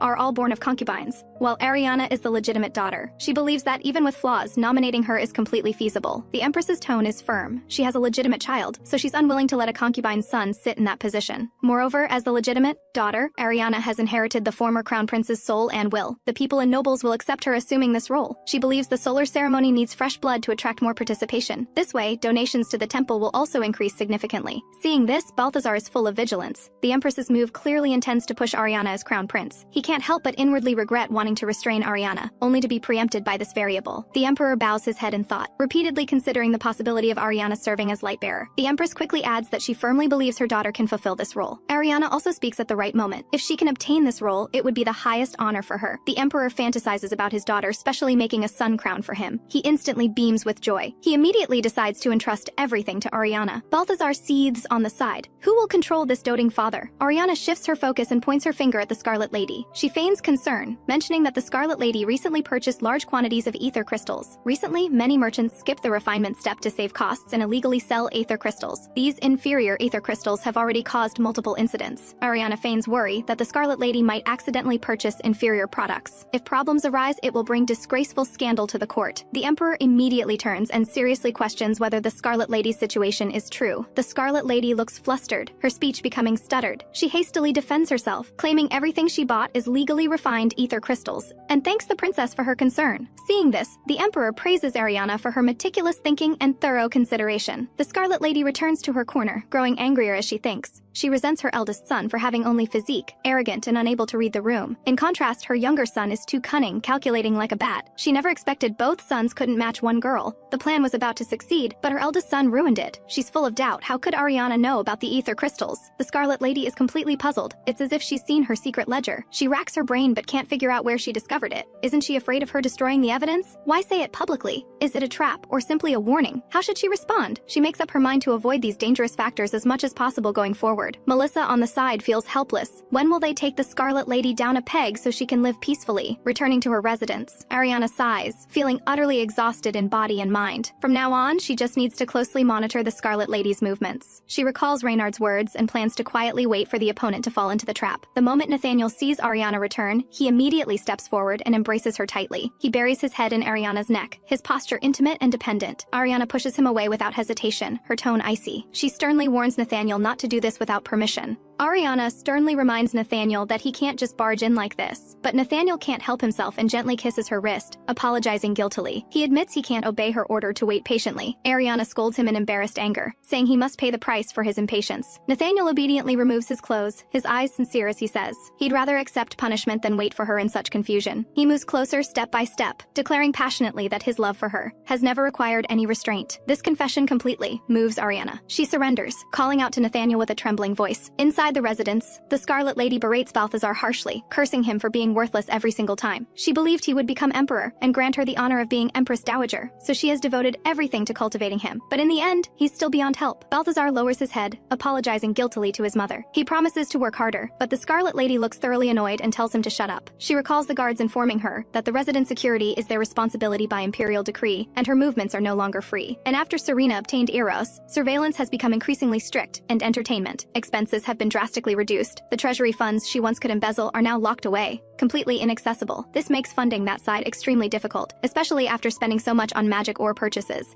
She's deeply frustrated. Her youngest son is clever but too young and frail to participate in the selection. Sinister thoughts emerge as she debates whether to kill Ariana and make it look like an accident or have another child as backup. The Scarlet Lady forces herself to calm down. The urgent priority now is solving the money problem. Her expression turns vicious. Though she doesn't want to use this method, she has no choice. She makes up her mind to mass-produce that thing. The Scarlet Lady unleashes all her rage on Balthazar. She furiously berates his incompetence, saying this is all his fault, that things became this way because of him. She looks at him with disgust. What a useless fool. She bluntly states she doesn't want to see him anymore and orders him to get out immediately. Balthazar suppresses his hurt feelings and respectfully announces his departure in a low voice. Turning to leave, he finds a handkerchief to press against his wound. Memories flood over him like a tidal wave, making Balthazar feel suffocated. As a child, he excitedly ran to his mother with good news. He got straight A+ on his administrative studies exam. The Scarlet Lady responded coldly, giving a casual acknowledgement that she knew. The next second, she viciously tore the test paper in her hands to shreds. Her tone was cold and cutting, as she pointed out that he was pushed to second place by the Empress's daughter and couldn't even make the public news. If he couldn't be first place like Crown Prince Ares at such a young age, then it was meaningless. At the sword training grounds, Balthazar was practicing diligently. The Scarlet Lady slowly walked past, observing his swordplay, which instantly made him extremely nervous. He couldn't help but instinctively steal glances at his mother. The next second, the sword slipped from his hand. His instructor sternly told him to focus. No distractions during sword practice. Balthazar fell in front of the Scarlet Lady, yearning for his mother to gently pick him up and comfort him. But when he looked up, he only saw his mother's eyes filled with disappointed frustration and disgust. That look terrified him. The overwhelming memories make him wonder what he even means to his mother. As he stands dazed and lost, a voice calls out, interrupting his chaotic and painful thoughts. Balthazar looks up, surprised to find the Empress approaching. The Empress looks at him with concern, noting the wounds covering his head. Balthazar can't help but recall the past, when he once stumbled upon Ariana and the Empress together while passing through the garden. Back then, he became mesmerized without realizing it, watching Ariana playing in the Empress's embrace,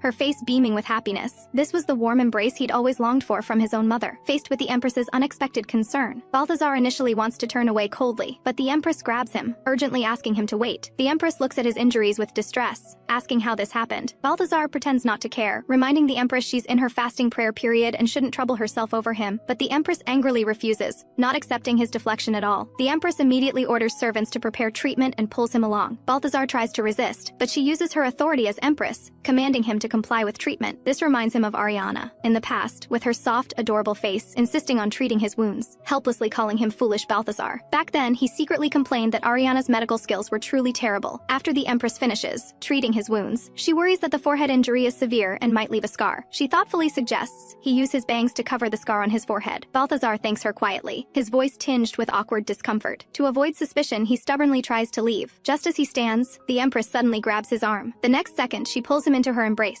Balthazar speaks in panic, completely unprepared for such a gesture from the Empress. The Empress smiles, reminding him he promised to cooperate, and the treatment isn't truly finished yet. She gently strokes Balthazar's head, saying she cared for Ares the same way when he was injured as a child. She recalls how young Ariana would lie on her lap and complain after clashing with the princes during sword lessons. Hearing this, Balthazar looks thoroughly embarrassed and apologizes to the Empress for his mischievous behavior as a child. The Empress responds kindly, saying she's glad he's willing to talk like this. Balthazar's heart fills with envy. Ares and Ariana grew up surrounded by such warm affection. He can't help but think of his own mother. Balthazar immediately feels deeply wronged, holding back tears. The Empress speaks with sympathy, mentioning she's aware of the Scarlet Lady's bad temper. Her door is always open to him, and he's welcome anytime. Balthazar's heart warms, and he quietly expresses his gratitude to the Empress. In early summer of Sacred Era X306, the Luminary Declaration ceremony takes place as scheduled. Ariana, as the first princess, addresses the guests and priests in attendance. The priest representative explains they learned through the Emperor's letter that this great responsibility has been entrusted to Ariana, who bears the holy sword and armor. She promises to make this solar ceremony the grandest ever. A noble in the audience lets out a contemptuous snicker, questioning the princess's role as host. His tone mocking, he suggests the solar ceremony has become an occasion for admiring flowers and pretty decorations. The temple priests burn with anger, harshly rebuking the noble's rudeness, saying he can't even see that the princess is favored by the gods. Any Tom, Dick, or Harry can attend the solar ceremony now. Enraged, the noble insults the priests back, calling them backwards parasites living off the temple, daring to insult him. High Priest Gavin quickly speaks up, trying to restore order between both sides, but the argument doesn't stop. Cardinal Alexius watches the chaos before him, his tone full of displeasure. He knows well these nobles belong to that woman's faction, but he didn't expect them to be this arrogant. Ariana can no longer tolerate this. She walks onto the floor step by step, holding her long sword. Her eyes are ice cold, the blade pointing directly at the noble who just insulted her. She threatens slowly and deliberately. Does she need to cut out his tongue for him to be quiet? Ariana emphasizes seriously that this is the sacred temple devoted to the chief deity. Using the Archino Treaty as an excuse to spout such arrogance before the high priests, she will certainly report this to the emperor and hold them accountable. This constitutes blasphemy against the gods and insulting the masses, a first-degree crime. As a representative of the nobility, she bluntly states she's ashamed these people exist. High Priest Stellar nods in praise, commending her excellence and the dignity befitting her status. Ariana suddenly understands. This was all a test from His Holiness, including inviting those unworthy individuals. His Holiness nods in acknowledgement but states this test was merely a simple opportunity. He asks if she understands the deeper meaning of presiding over the solar ceremony. She clearly explains that this test is to determine whether she's suitable to become the next emperor. His Holiness speaks with certainty, declaring the gods have recognized her capabilities and hope she becomes emperor. His Holiness announces resoundingly that the chief deity will assess through the solar ceremony whether Ariana is worthy of the imperial throne. He further states the gods greatly recognize her strength and hope she can become emperor. Ariana's expression turns solemn as she vows to execute the solar ceremony flawlessly, ensuring all activities conclude successfully. May the gods bless this solar ceremony with success. The declaration ceremony concludes perfectly. Reynard congratulates Ariana joyfully. She looks at Reynard, her words meaningful, saying her father has granted her the power to punish those who offend. Reynard immediately grasps her meaning and responds respectfully that he understands. Outside the city, Reynard delivers heavy punches to the noble who disrespected the princess earlier. The man ends up bruised and battered, curled on the ground begging for mercy. The intense pain makes him cry out miserably while nearby nobles tremble with fear. But Reynard doesn't stop. All of this is for his empress. The handmaiden helps Ariana change into red attire, sincerely praising how exceptionally suitable the color looks on her. Another handmaiden quickly agrees, saying if Duke Ashford's words prove true, she will become the symbol of red. Ariana lets out a soft hum. She's simply reclaiming what's hers, thinking how she once avoided things she loved because others disliked them. The handmaiden handmaiden keenly notices her distraction, puzzled that she shows no joy despite gaining hosting rights. Ariana hastily covers up, claiming she's naturally happy to have the Empress's support, but the handmaidens don't buy it, teasing that after following her for so many years, they clearly recognize she's thinking about a handsome man. Ariana reluctantly admits that gaining hosting rights for the solar ceremony and getting closer to the throne is certainly good, but she doesn't want to miss the chance to meet Cardinal Silas. She hopes the cardinal will attend the solar ceremony. In the past, she could only admire him from afar. His appearance like a pure white deer captivated her heart. The handmaidens all agree that for noble ladies everywhere, he's the perfect idol to admire. Nathaniel's cold voice suddenly breaks in, bluntly saying she even wants the cardinal. She's too greedy. Ariana is displeased that Nathaniel interferes with her more and more. Nathaniel apologizes sincerely, admitting it's just slight jealousy, but the deep-rooted conflict between the Blake family and Astral Temple will surely cause trouble later. But Ariana doesn't care, believing that's not a problem for her. Nathaniel sighs softly, finally voicing his inner worry. He doesn't care about others, but doesn't want temple people to become her jewels. He states bluntly that people still exist in the temple who once ignored divine will and tried to control his family. Though he's one of her many jewels, his heart belongs only to her. He doesn't want jealousy to make him lose his rationality. Ariana is moved deep down by his straightforward words. Nathaniel shifts tone, complaining that his recent concessions have made her gradually neglectful of him. His tone coaxing, he states bluntly that as long as it makes her forget about others, he doesn't mind reminding her of what he's capable of. Ariana flushes with embarrassment and panic, hastily reminding him there are still people around. She looks around, only to discover the handmaidens have already vanished. Nathaniel smiles triumphantly. No one will disturb them now. They have plenty of time. The room immediately fills with passion. The next day, Ariana feels frustrated. Sure enough, spending time with Nathaniel means all of the next day's schedule gets cancelled. The handmaidens can't help but giggle, teasingly asking if she slept well last night. They then present a mountain of letters. Ariana frowns. The handmaiden quickly explains she's already filtered out most of the love letters. And King of Glacia also sent a letter, but since the content was entirely about courtship and too cloying, she burned it in a fit of anger. Ariana praises her approvingly, saying narcissists deserve elimination.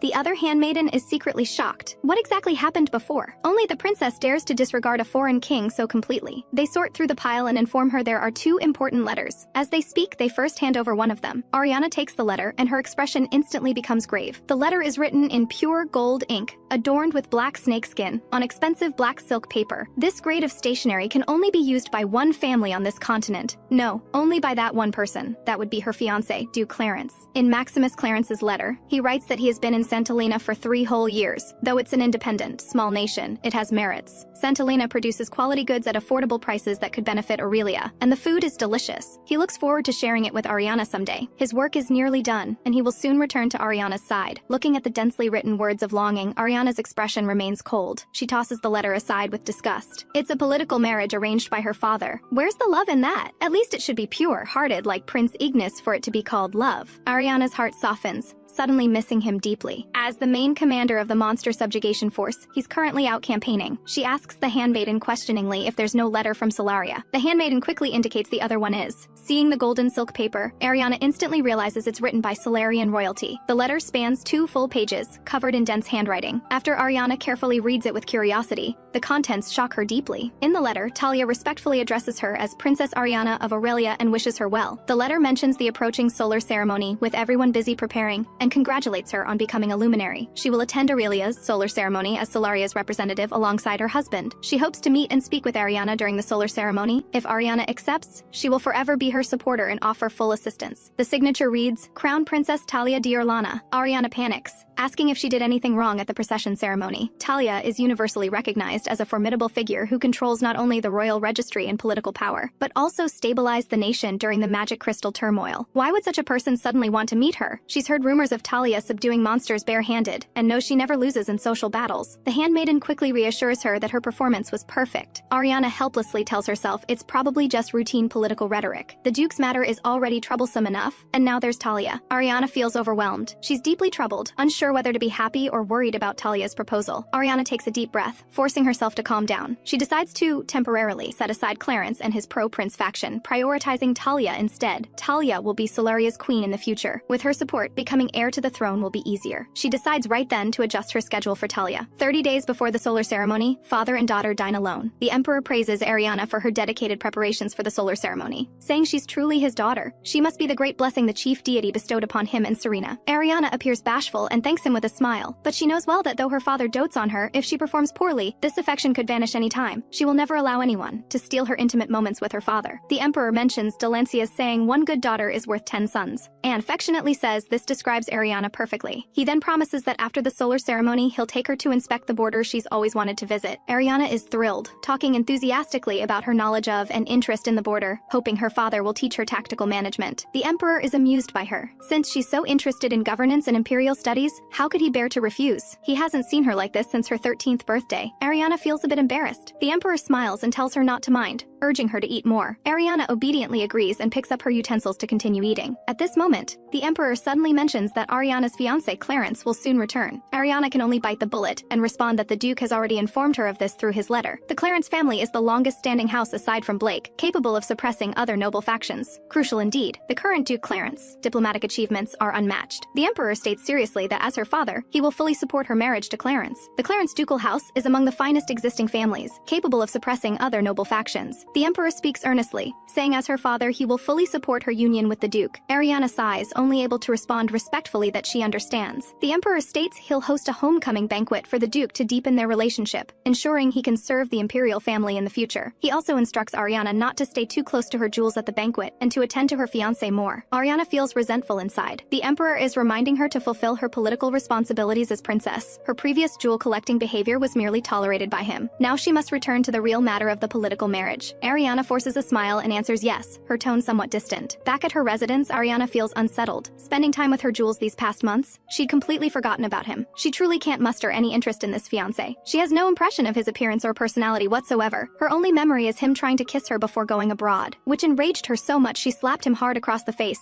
Other noble ladies think the Duke is handsome, but Ariana inexplicably dislikes him. Ariana lies down feeling irritated and restless. A man's figure vaguely surfaces in her mind. She closes her eyes with a heart full of worries, wanting to ease her fatigue, but Reynard suddenly appears silently, kissing her lips when she's completely unguarded. Ariana reacts swiftly, immediately reaching out to grab Reynard and deepening the kiss further. Reynard is slightly surprised, then smiles teasingly, saying Ariana wasn't asleep at all. He gently asks Ariana. She seems troubled right now. He tells Ariana to entrust her worries to him as always and simply rely on him as her future empress. Ariana is amused by him, teasing that Reynard is like a cunning golden fox. She rolls over, pinning Reynard beneath her, reclaiming control. This continues until just before the banquet begins. At the banquet venue, Ariana's expression is grave, full of dissatisfaction yet helpless. She deliberately matched her outfit with Reynard's, only to have her plans disrupted. The Emperor reminds her that the Duke is the star of the banquet and forbids her from staying with her jewels. Ariana fumes helplessly. He's actually requiring her to stay by the Duke's side. She was so looking forward to unbuttoning Reynard's vest after the banquet, but now, she's deeply worried the Emperor will demand she accompany the Duke even after the banquet ends. Ariana feels utterly bored. Leaning on the railing, she looks down, immediately spotting her jewels below, her gaze full of longing. Reynard immediately smiles and waves at her, his eyes full of affection and tenderness. Ariana's cheeks instantly flush, her heartbeat quickening involuntarily. She feels deeply dejected. If not for the Emperor's order, she should be with them right now. Ariana sits idly leaning against the railing, causing quite a stir below. Ignis notices and feels secretly annoyed. He was only gone briefly, and they're already coveting the princess. He feels deeply wronged, questioning why Ariana said she missed him yet wears a matching outfit with Reynard. Nathaniel reminds Ignis that while in Aurelia, one must obey the Emperor's commands. Reynard teases him not to let his guard down over one statement of missing him. Being able to serve by her side makes him very fortunate. Bayuehua laments that he can't be by Ariana's side. Jasper also misses the princess's protective shield. Suddenly, Jasper hides behind Bayuehua, like a startled cat with fur standing on end. His eyes are full of vigilance. At this moment, a familiar voice greets Jasper. Jasper is on high alert. That familiar hem, could it be the person he's thinking of? Regina slowly emerges from the shadows, her gaze locked firmly on Jasper, her eyes dark and unreadable. Regina approaches Jasper proactively, wanting to relieve his boredom. She mentions tonight's banquet, wanting to invite him to spend it with her. Before she finishes speaking, she's forcibly taken away again. Jasper looks at Bayuehua questioningly. Bayuehua explains he didn't summon Duke Timber's party. Hearing this, Jasper turns his head in confusion, meeting Ariana's doting gaze directly. He instantly becomes shy, turning his head away proudly, a faint blush coloring his cheeks. In the distance, Regina stares at Jasper with a sinister look, the fury in her eyes nearly overflowing. At this moment, a doll walks up to the second floor playfully, telling Ariana she can't just abandon him. Ariana teases that he's full of tricks. Reynard smiles slyly. The Emperor said nothing about dolls not being allowed by her side. He just needs to say the jewels gave this gift because they worried the princess would be lonely. The Emperor wouldn't be heartless enough to throw away his daughter's doll. Ariana is delighted, affectionately thanking her dear Mr. Golden Fox. She looks at the lip print on the doll, unable to help exclaiming how adorable it is. Just then, the crowd suddenly erupts into commotion. Ariana glances over curiously and is instantly stunned. She can't help but complain, not understanding why that person would appear at the banquet dressed like that. A tragedy, as if he hasn't attended a social event in 30 years. Someone hesitantly identifies him as seemingly Duke Clarence. Everyone finds it hard to believe that that's supposedly Princess Ariana's legendary fiancé. Duke Clarence's bizarre appearance looks like a walking disaster in Ariana's eyes. Seeing this, the Emperor also hesitates. Forcing composure, he states this banquet is held to celebrate Duke Clarence's return. He emphasizes heavily that the Duke has long served the Empire,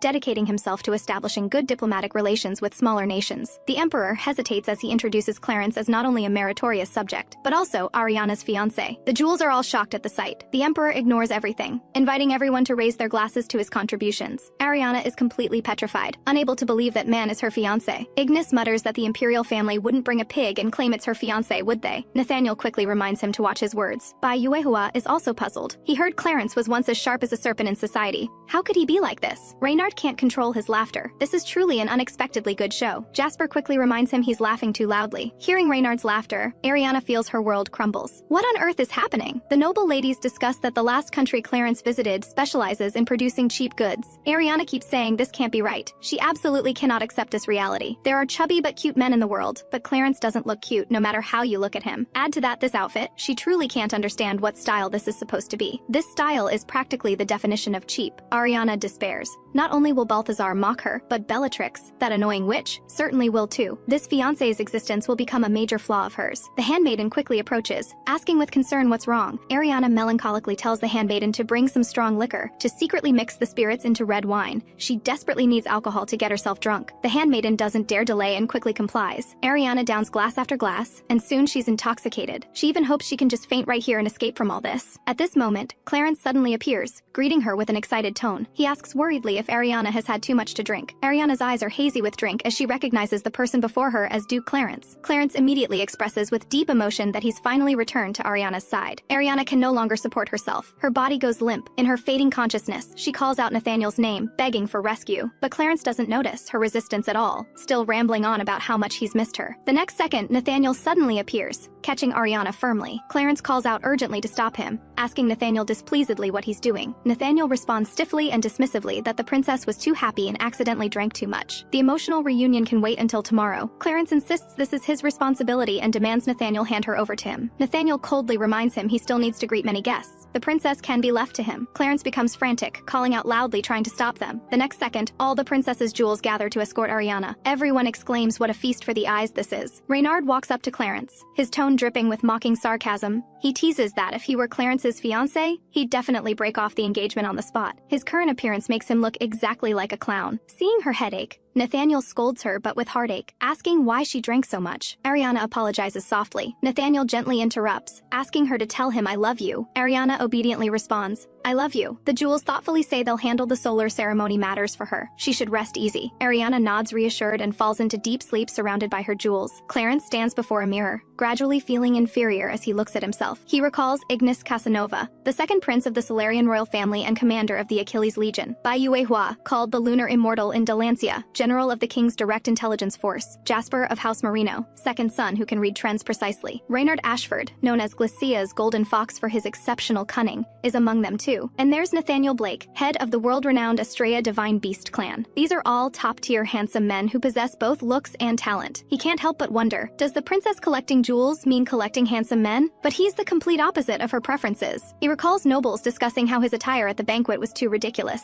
They pitied Ariana, saying her fiancé is so unattractive. Truly pitiful. The Empress joked that Clarence certainly didn't neglect his stomach during his diplomatic missions. The Emperor also thinks he should at least lose some weight first. He painfully realizes that his talent, power, and abilities hold no appeal before the jewels. Unwillingness surges in his heart. He tells himself he must lose weight. If he could be dazzling like the jewels, he would surely attract the princess. Then he could become Ariana's best husband and chief jewel. Just as he makes this resolution, his sister Margarita storms in furiously. She's trembling with anger, rebuking him for his outrageous attire at the homecoming banquet, demanding how he could get so fat. It's spread throughout society, making her too embarrassed to attend parties. Clarence hastily promises he'll lose weight. Margarita roars, ordering him to go to Sir Braden immediately to lose weight. The Emperor looks at Ariana with helplessness, mentioning how she humiliated Clarence completely at the banquet. Ariana looks troubled, stating bluntly she's utterly mortified. The Emperor expresses understanding, admitting this isn't her fault. He tactfully states that Clarence is too shocking in every way. At this moment, Clarence is working on losing weight. The Emperor instructs her earnestly that at least Clarence is nominally her fiancé, the partner and husband who will spend life with her in the future. She shouldn't display her lovers in public, sick, betraying and humiliating her fiancé. He asks her how she would feel if he treated the Empress this way. Ariana apologizes again guiltily. The Emperor states helplessly that this matter has become too big among nobles. He has no choice but to order house arrest. During confinement, aside from her fiancé, she's strictly restricted from meeting other men. She must focus on preparing matters related to the solar ceremony. Ariana is buried in mountains of documents, aching all over from handling them. What's more infuriating is over half the work documents are actually date invitations. She really wants to teach these lunatics sending invitations a harsh lesson. At this moment, she misses her jewels immensely. Just thinking about being bound by premarital celibacy before fully winning over Jasper makes her deeply sad. Helplessly, she pulls out a Handsome Men magazine to ease her frustration. This magazine is actually the mythology book she found before to learn about Nathaniel's family. The book's exterior is plain, but the content is rich. Last time, she only read halfway through. She's hesitating whether to open the book and continue reading. Just then, knocking suddenly comes from the window. She walks to the balcony puzzled and carefully opens the window. A strong wind suddenly blows in. A phoenix bird lands steadily on the windowsill, shocking her. It's actually Ignis. Ignis explains he heard she was under house arrest and missed her so much he had to come see her. Leaning in his embrace, she can't help but sigh that the real person is indeed the best.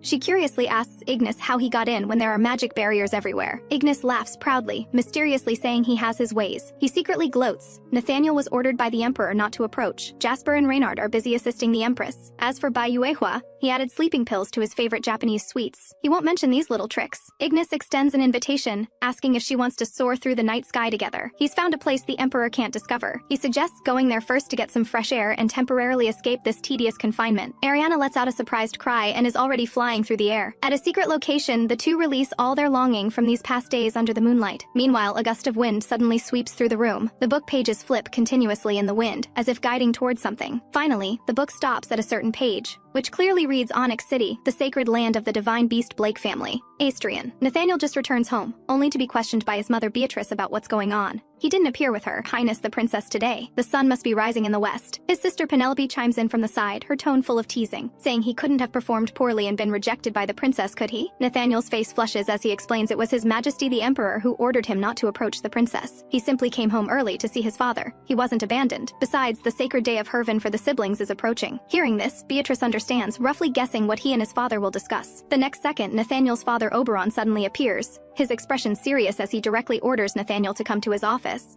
Olaf's expression turns grave as he asks if there's been any discord with the princess. Nathaniel immediately denies it, insisting there's no conflict between them. Hearing this, Olaf breathes a sigh of relief. He reflects that though the Bryan family was blessed by the gods to serve the main deity, their arrogance brought divine punishment, a crucial warning that the family must not ignore the world's greater tides. He reminds Nathaniel that only through the favor of the first princess, beloved by the main deity, was the Bryan family able to rebuild. He solemnly instructs Nathaniel that he must win the princess's affection, as she is the emperor's most cherished child. Nathaniel responds respectfully, though doubt lingers in his heart. After a moment's hesitation, Nathaniel finally speaks up, asking his father if he's noticed anything unusual. Olaf looks puzzled and presses him about what seems strange. Nathaniel speaks bluntly, stating that the family's near downfall wasn't simply divine will. Olaf's brow furrows as he asks what it was. Then, Nathaniel explains that while serving the princess, he investigated secretly and discovered the family had fallen into a trap set by certain forces. He asserts that the cause of the family's decline was the long silent temple purist movement. Olaf flies into a rage upon hearing this, condemning these people as arrogant and presumptuous. He asks through gritted teeth what caused this faction to rise again. Nathaniel sighs in frustration. The temple appears to have been infiltrated by the Crimson Rose faction. Mother's past rejection of that woman's proposal, along with these people's ambitions, became the catalyst for everything. Olaf sighs that those who should have remained loyal have now allied with that mad woman who dreams of becoming Empress Dowager. He must admit that Veronica's influence in courting the temple purists is growing stronger by the day. Veronica has also been cultivating support for two princes among the faithful. Her purpose is clear: to place her own children on the throne. Olaf feels fortunate that Her Highness's timely appearance turned the situation around. After a moment's consideration, Olaf makes a decisive call for Nathaniel to become the princess's consort. Nathaniel is shocked, reminding his father that marriage to the imperial family is forbidden to their house. Olaf explains that this is merely the temple's political calculation, not divine decree. What they should consider next is how to deal with the princess's fiancé, Duke Clarence.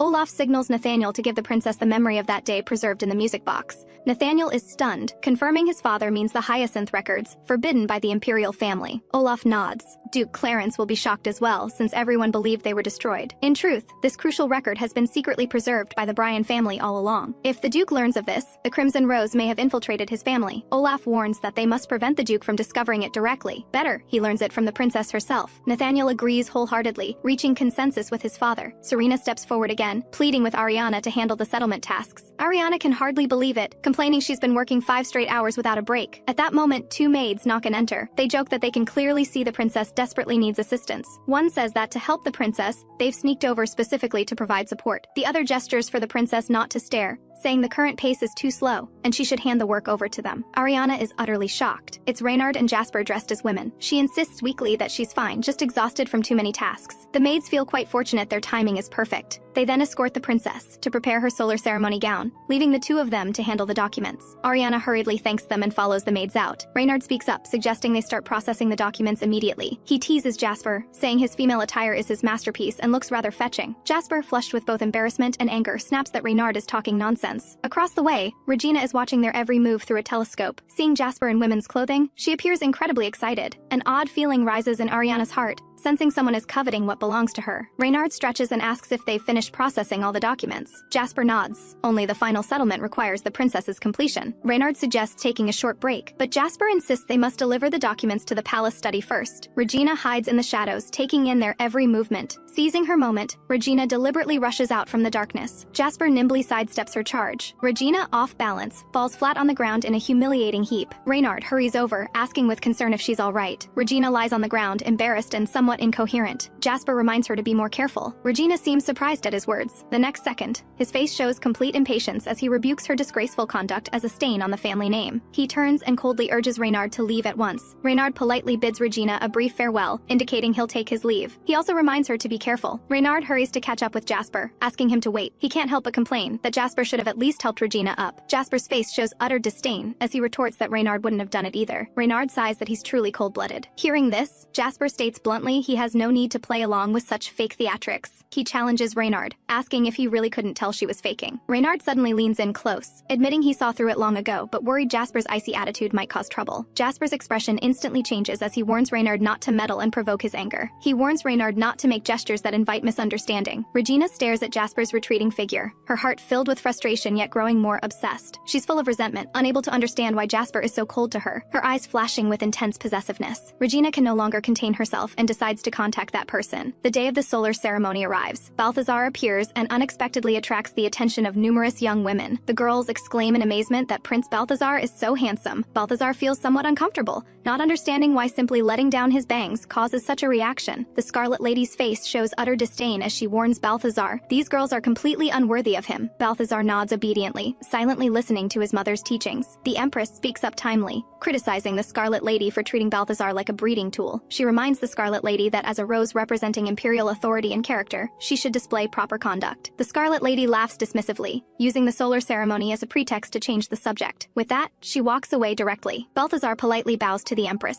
The Empress turns and calls to Balthazar. She sincerely praises him, saying the ceremonial robes suit him well. She extols him as comparable to Ethel, child of the gods in the heavenly court. The Scarlet Lady impatiently urges him on, complaining that Balthazar is moving too slowly. Balthazar quickly apologizes and hurries to catch up with the Scarlet Lady. As she walks, the Scarlet Lady instructs Balthazar to hurry and pay respects to the Emperor to make his presence known. Yet Balthazar secretly delights, savoring the Empress's praise repeatedly. Viscountess Adelaide softly reminds the Empress that distinguished guests from various nations have been arriving. The Empress nods calmly, indicating she's already aware. Crown Prince Carrion and his consort from Solaria Kingdom appear first. Next comes second Prince Yueying of Delancia Kingdom, King Rex Kimberlake of Glacia, and Legion Commander Miros Valent of Meritia, representing the Holy Knights. King of Glacia's purpose is obvious as he rushes before the Empress to seek Princess Ariana's hand in marriage. The Empress clicks her tongue in disbelief, not expecting such shamelessness, wondering where Ariana is at this moment. An attendant quickly responds, informing her the princess is preparing to receive the distinguished guests. The King of Glacia immediately steps forward with an ardent declaration,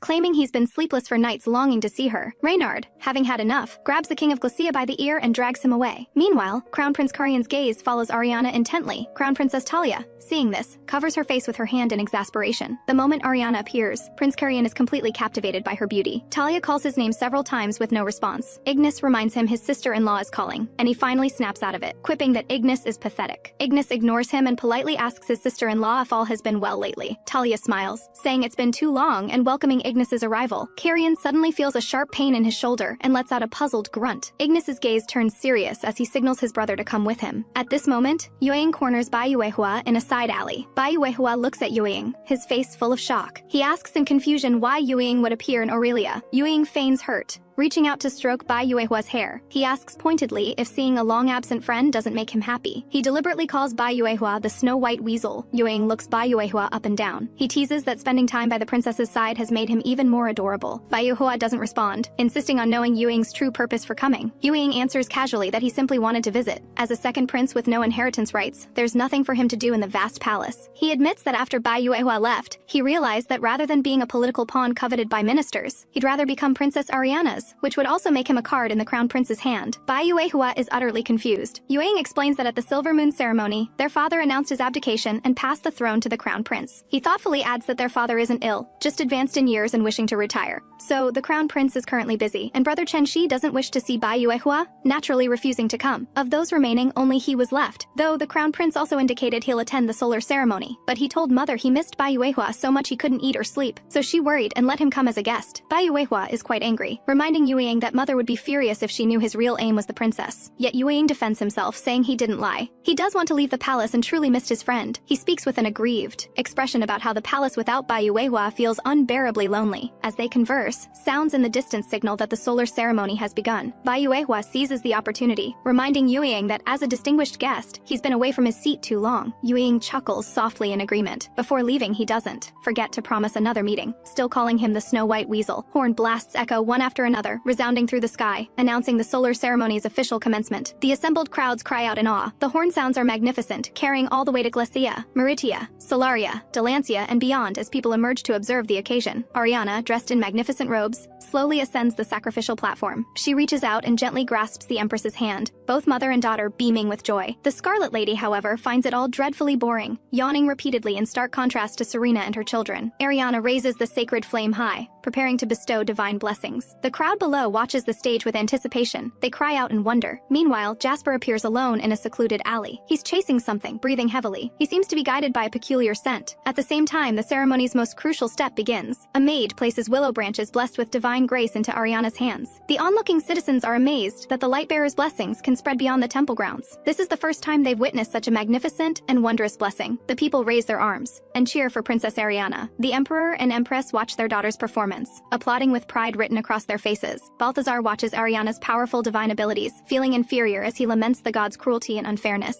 Seeing this, the Scarlet Lady softly signals Prince Balthazar to lift his head, her tone laden with meaning. She speaks slowly, warning Balthazar that the higher one stands, the easier it is to fall into the abyss. With these words, she reveals a sinister smile. She slowly closes the fan in her hand. The next second, countless ferocious magical beasts suddenly descend from the sky, charging toward the ceremonial grounds. The crowd cries out in terror at this sudden turn of events, and chaos erupts. Hours earlier, at the temple's perimeter, 4 cloaked mysterious figures quietly activate a sinister formation. Position 487-52 requests permission to activate the Beast Array. Position 785-B grants permission. The Beast Array will now activate. The formation is officially activated, and dark energy begins rapidly gathering. The terrifying aura of magical beasts grows increasingly intense, sweeping across Aurelia. The High Priest, the King, and Nathaniel sense the anomaly, their faces showing shock. Ariana's eyes instantly become vigilant, though inwardly she panics at the sudden change. Ignis's gaze sharpens as he swiftly switches into combat mode. Reynard and Bai Yuehua, seeing this, also show expressions of surprise. The foreign envoys are equally astonished, never expecting such an incident at the solar ceremony. The beasts swing their sharp claws, lunging at the citizens. The scene descends into complete chaos. The Scarlet Lady watches this scene with satisfaction. This is the destruction she desired. She curses Roselith and her daughter with bitter hatred, wishing them to hell. The beasts appear suddenly, throwing everyone present into instant panic. People flee in all directions, desperately crying for help. Ariana wonders why this is suddenly happening. The High Priest analyzes that someone exploited a void rift in summoning magic, allowing beasts to escape and breach the temple's barrier. The temple barrier is only repaired during the star generation transitions. Clearly, someone identified its weakened state. Moreover, with the 3rd star Alexander currently vacant, their purpose is obvious. The Emperor angrily speculates whether this is the work of the heretical Shadow Sect. At that moment, a beast flies straight toward the Empress. The Emperor cries out in terror for Roselith, and Ariana immediately rushes forward. She prays to be cloaked in sacred starlight under divine summons. Facing enemies who defy divine will, she unleashes tremendous power, revealing the brilliance of Polaris.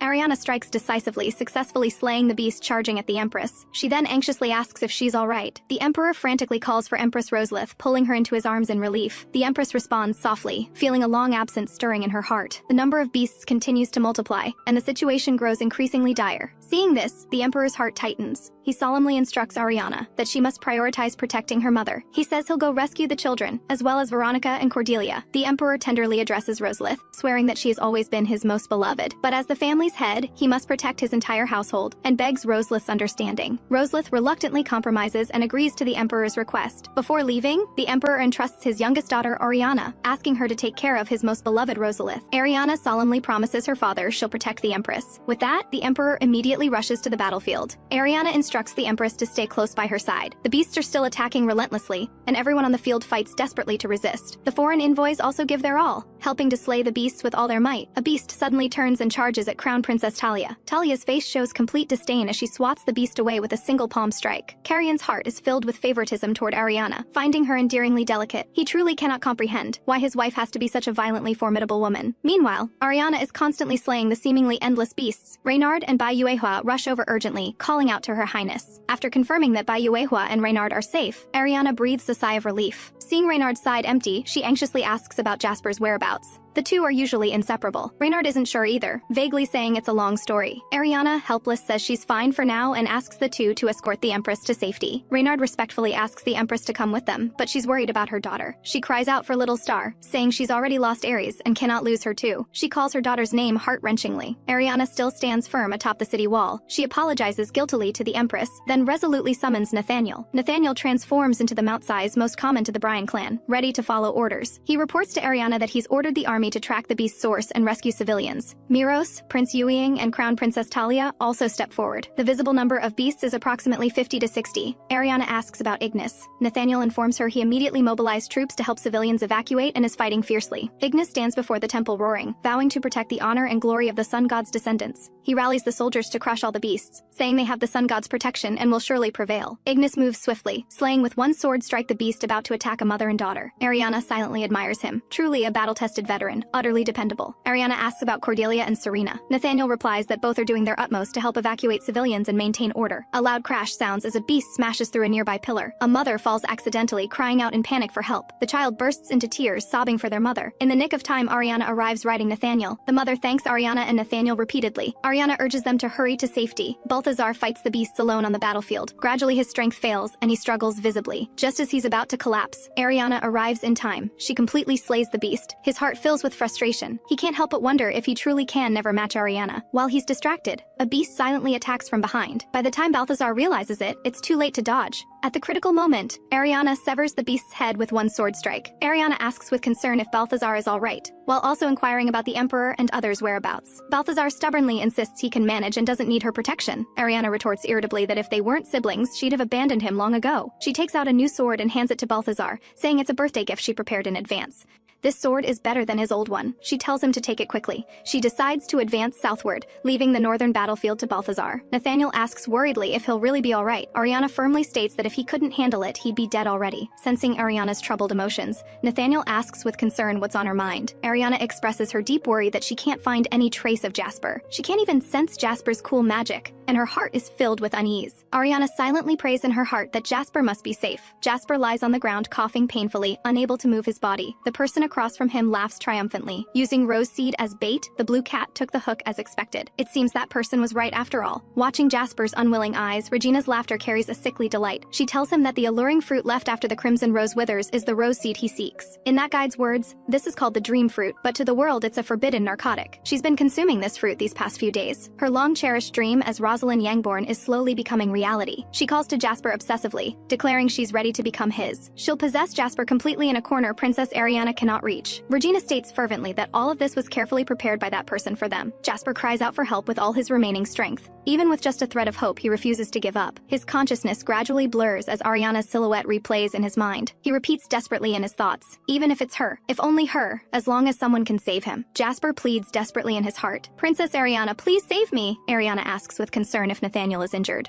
Nathaniel smiles and responds that he's fine. Nathaniel's gesture makes Ariana chuckle softly, complaining his touch tickles. She sincerely thanks Nathaniel for his efforts, but he says it's all his willing choice. Ariana breathes a sigh of relief. Everyone has evacuated in time, and there are no casualties. Seeing Ariana's expression change, Nathaniel asks with concern what's wrong. Ariana's heart fills with guilt as she blames herself for still not finding Jasper. It was her selfishness that brought Jasper here, yet she failed in her responsibility to protect him. Jasper had asked Ariana to respect his wish to remain chaste before marriage. Ariana readily agreed, saying frankly that such a small matter was nothing, but she made a condition. She hoped to sit beside Jasper and watch him closely. She also hoped for small physical contact like touching Jasper's face or holding his hand. She regrets immensely that she should have immediately searched for Jasper, yet now can't find even a trace. Ignis arrives with a tone seeking credit, wanting to demonstrate his loyalty to Ariana. Ariana asks restlessly if he's seen Jasper. Ignis responds petulantly that he hasn't seen that blue-haired fellow. Reynard hurries over, and Ariana immediately asks about the Empress's condition. Reynard informs her that he safely escorted the Empress back to the palace, and Yuewa stayed to accompany her so she can rest assured. Ariana breathes a sigh of relief and sincerely thanks Reynard. Reynard says it's his duty, then immediately asks about Jasper. Ariana says helplessly that she doesn't know. Ignis also said he hasn't seen him. Reynard is puzzled. Ignis has Hawk's vision and should have grasped the general situation from the air. Alvin, vice captain of the Achilles Brigade, adds that while guiding people to safety, he saw Jasper run toward a certain corridor. Lord Ignis should have seen it too. His silence must have some reason. Ariana turns to Ignis, asking in confusion why he didn't tell her. Ignis responds stiffly that he didn't think it necessary to mention. Ariana softens her tone, saying that even if it were him missing instead of Jasper, she'd be equally worried. She hopes Ignis can get along harmoniously with the other jewels, because they're all incredibly precious to her. After pacifying him, Ariana states gravely that they must find Jasper quickly. Ignis volunteers to take charge of the cleanup efforts on site. Everyone rushes at full speed to the corridor where Jasper disappeared. Nathaniel suddenly cries out, his expression turning grim. Ariana quickly asks what's wrong. Nathaniel frowns as he explains that the soul scent drifting from ahead is terribly foul, like toxic gas. Though the scent isn't obvious, it's mixed with lingering traces of rose seed. Hearing the words, rose seed, Ariana's pupils contract instantly as she rushes forward. Everyone's hearts tighten as they hurry after her. Ariana pushes open the door without hesitation. After seeing the scene inside clearly, she's completely frozen. She trembles, unable to believe her eyes. Jasper! Ariana's heart fills with disbelief as she freezes instantly in place. On the floor, a blue-haired man lies covered in wounds, naked. The sight is unbearable. Ariana breaks down, calling Jasper's name over and over, unable to accept the scene before her. Reynard, however, stares thoughtfully at the man on the ground, falling into contemplation. He suddenly calls out to Ariana and, under her puzzled gaze, crouches down. Without much explanation, Reynard moves forward and tears open the clothing on the body. He examines the wounds on the corpse carefully. Then he lifts the corpse's pant leg, checking the residual magic on it. Ariana watches his series of actions in confusion throughout, her mind full of questions. Reynard finally speaks,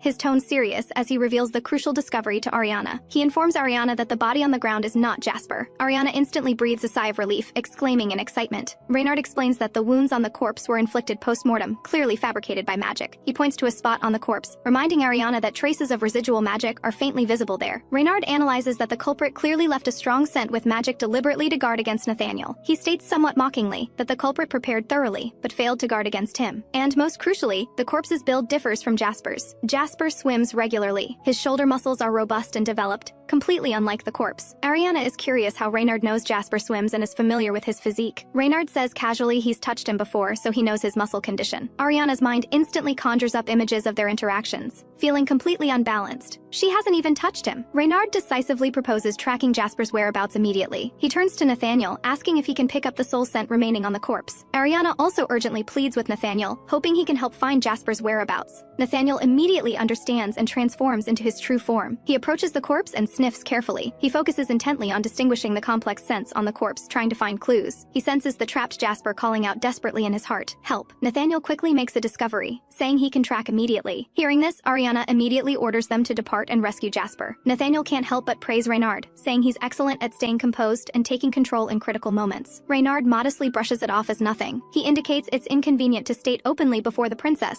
but the culprit clearly planned this in advance, waiting for the chance to kidnap Jasper. He turns to Nathaniel, asking if he sensed anything wrong. Nathaniel points out the distinctive scent of rose seed poisoning. The poisoning symptoms are severe. Even the soul has been contaminated. Reynard curses under his breath, hoping their action isn't too late. At this moment, in an unfamiliar place, Jasper slowly opens his eyes. His consciousness gradually clears, though he's uncertain where he is. The room is filled with an intensely strong fragrance. Jasper lies on a large bed. He struggles and discovers his body still cannot move. The next second, someone sits beside him. Jasper looks up. Regina's face shows crazed joy, excited that they can finally be alone together. She approaches Jasper step by step. She straddles his legs in an extremely intimate position. Jasper curses inwardly, desperately wanting to escape, but no matter how anxious he feels, his body refuses to obey. Regina places her hand on Jasper's chest, her eyes obsessed and crazed. She can't believe the person before her is truly Jasper. This is really Jasper Marino! She's so excited she becomes incoherent. Regina laughs eerily, saying from now on she no longer needs the drugs. She looks at at the immobilized Jasper, laughing smugly. Regina reveals that the paralytic used on Jasper was given by that person. This drug paralyzes while keeping one conscious,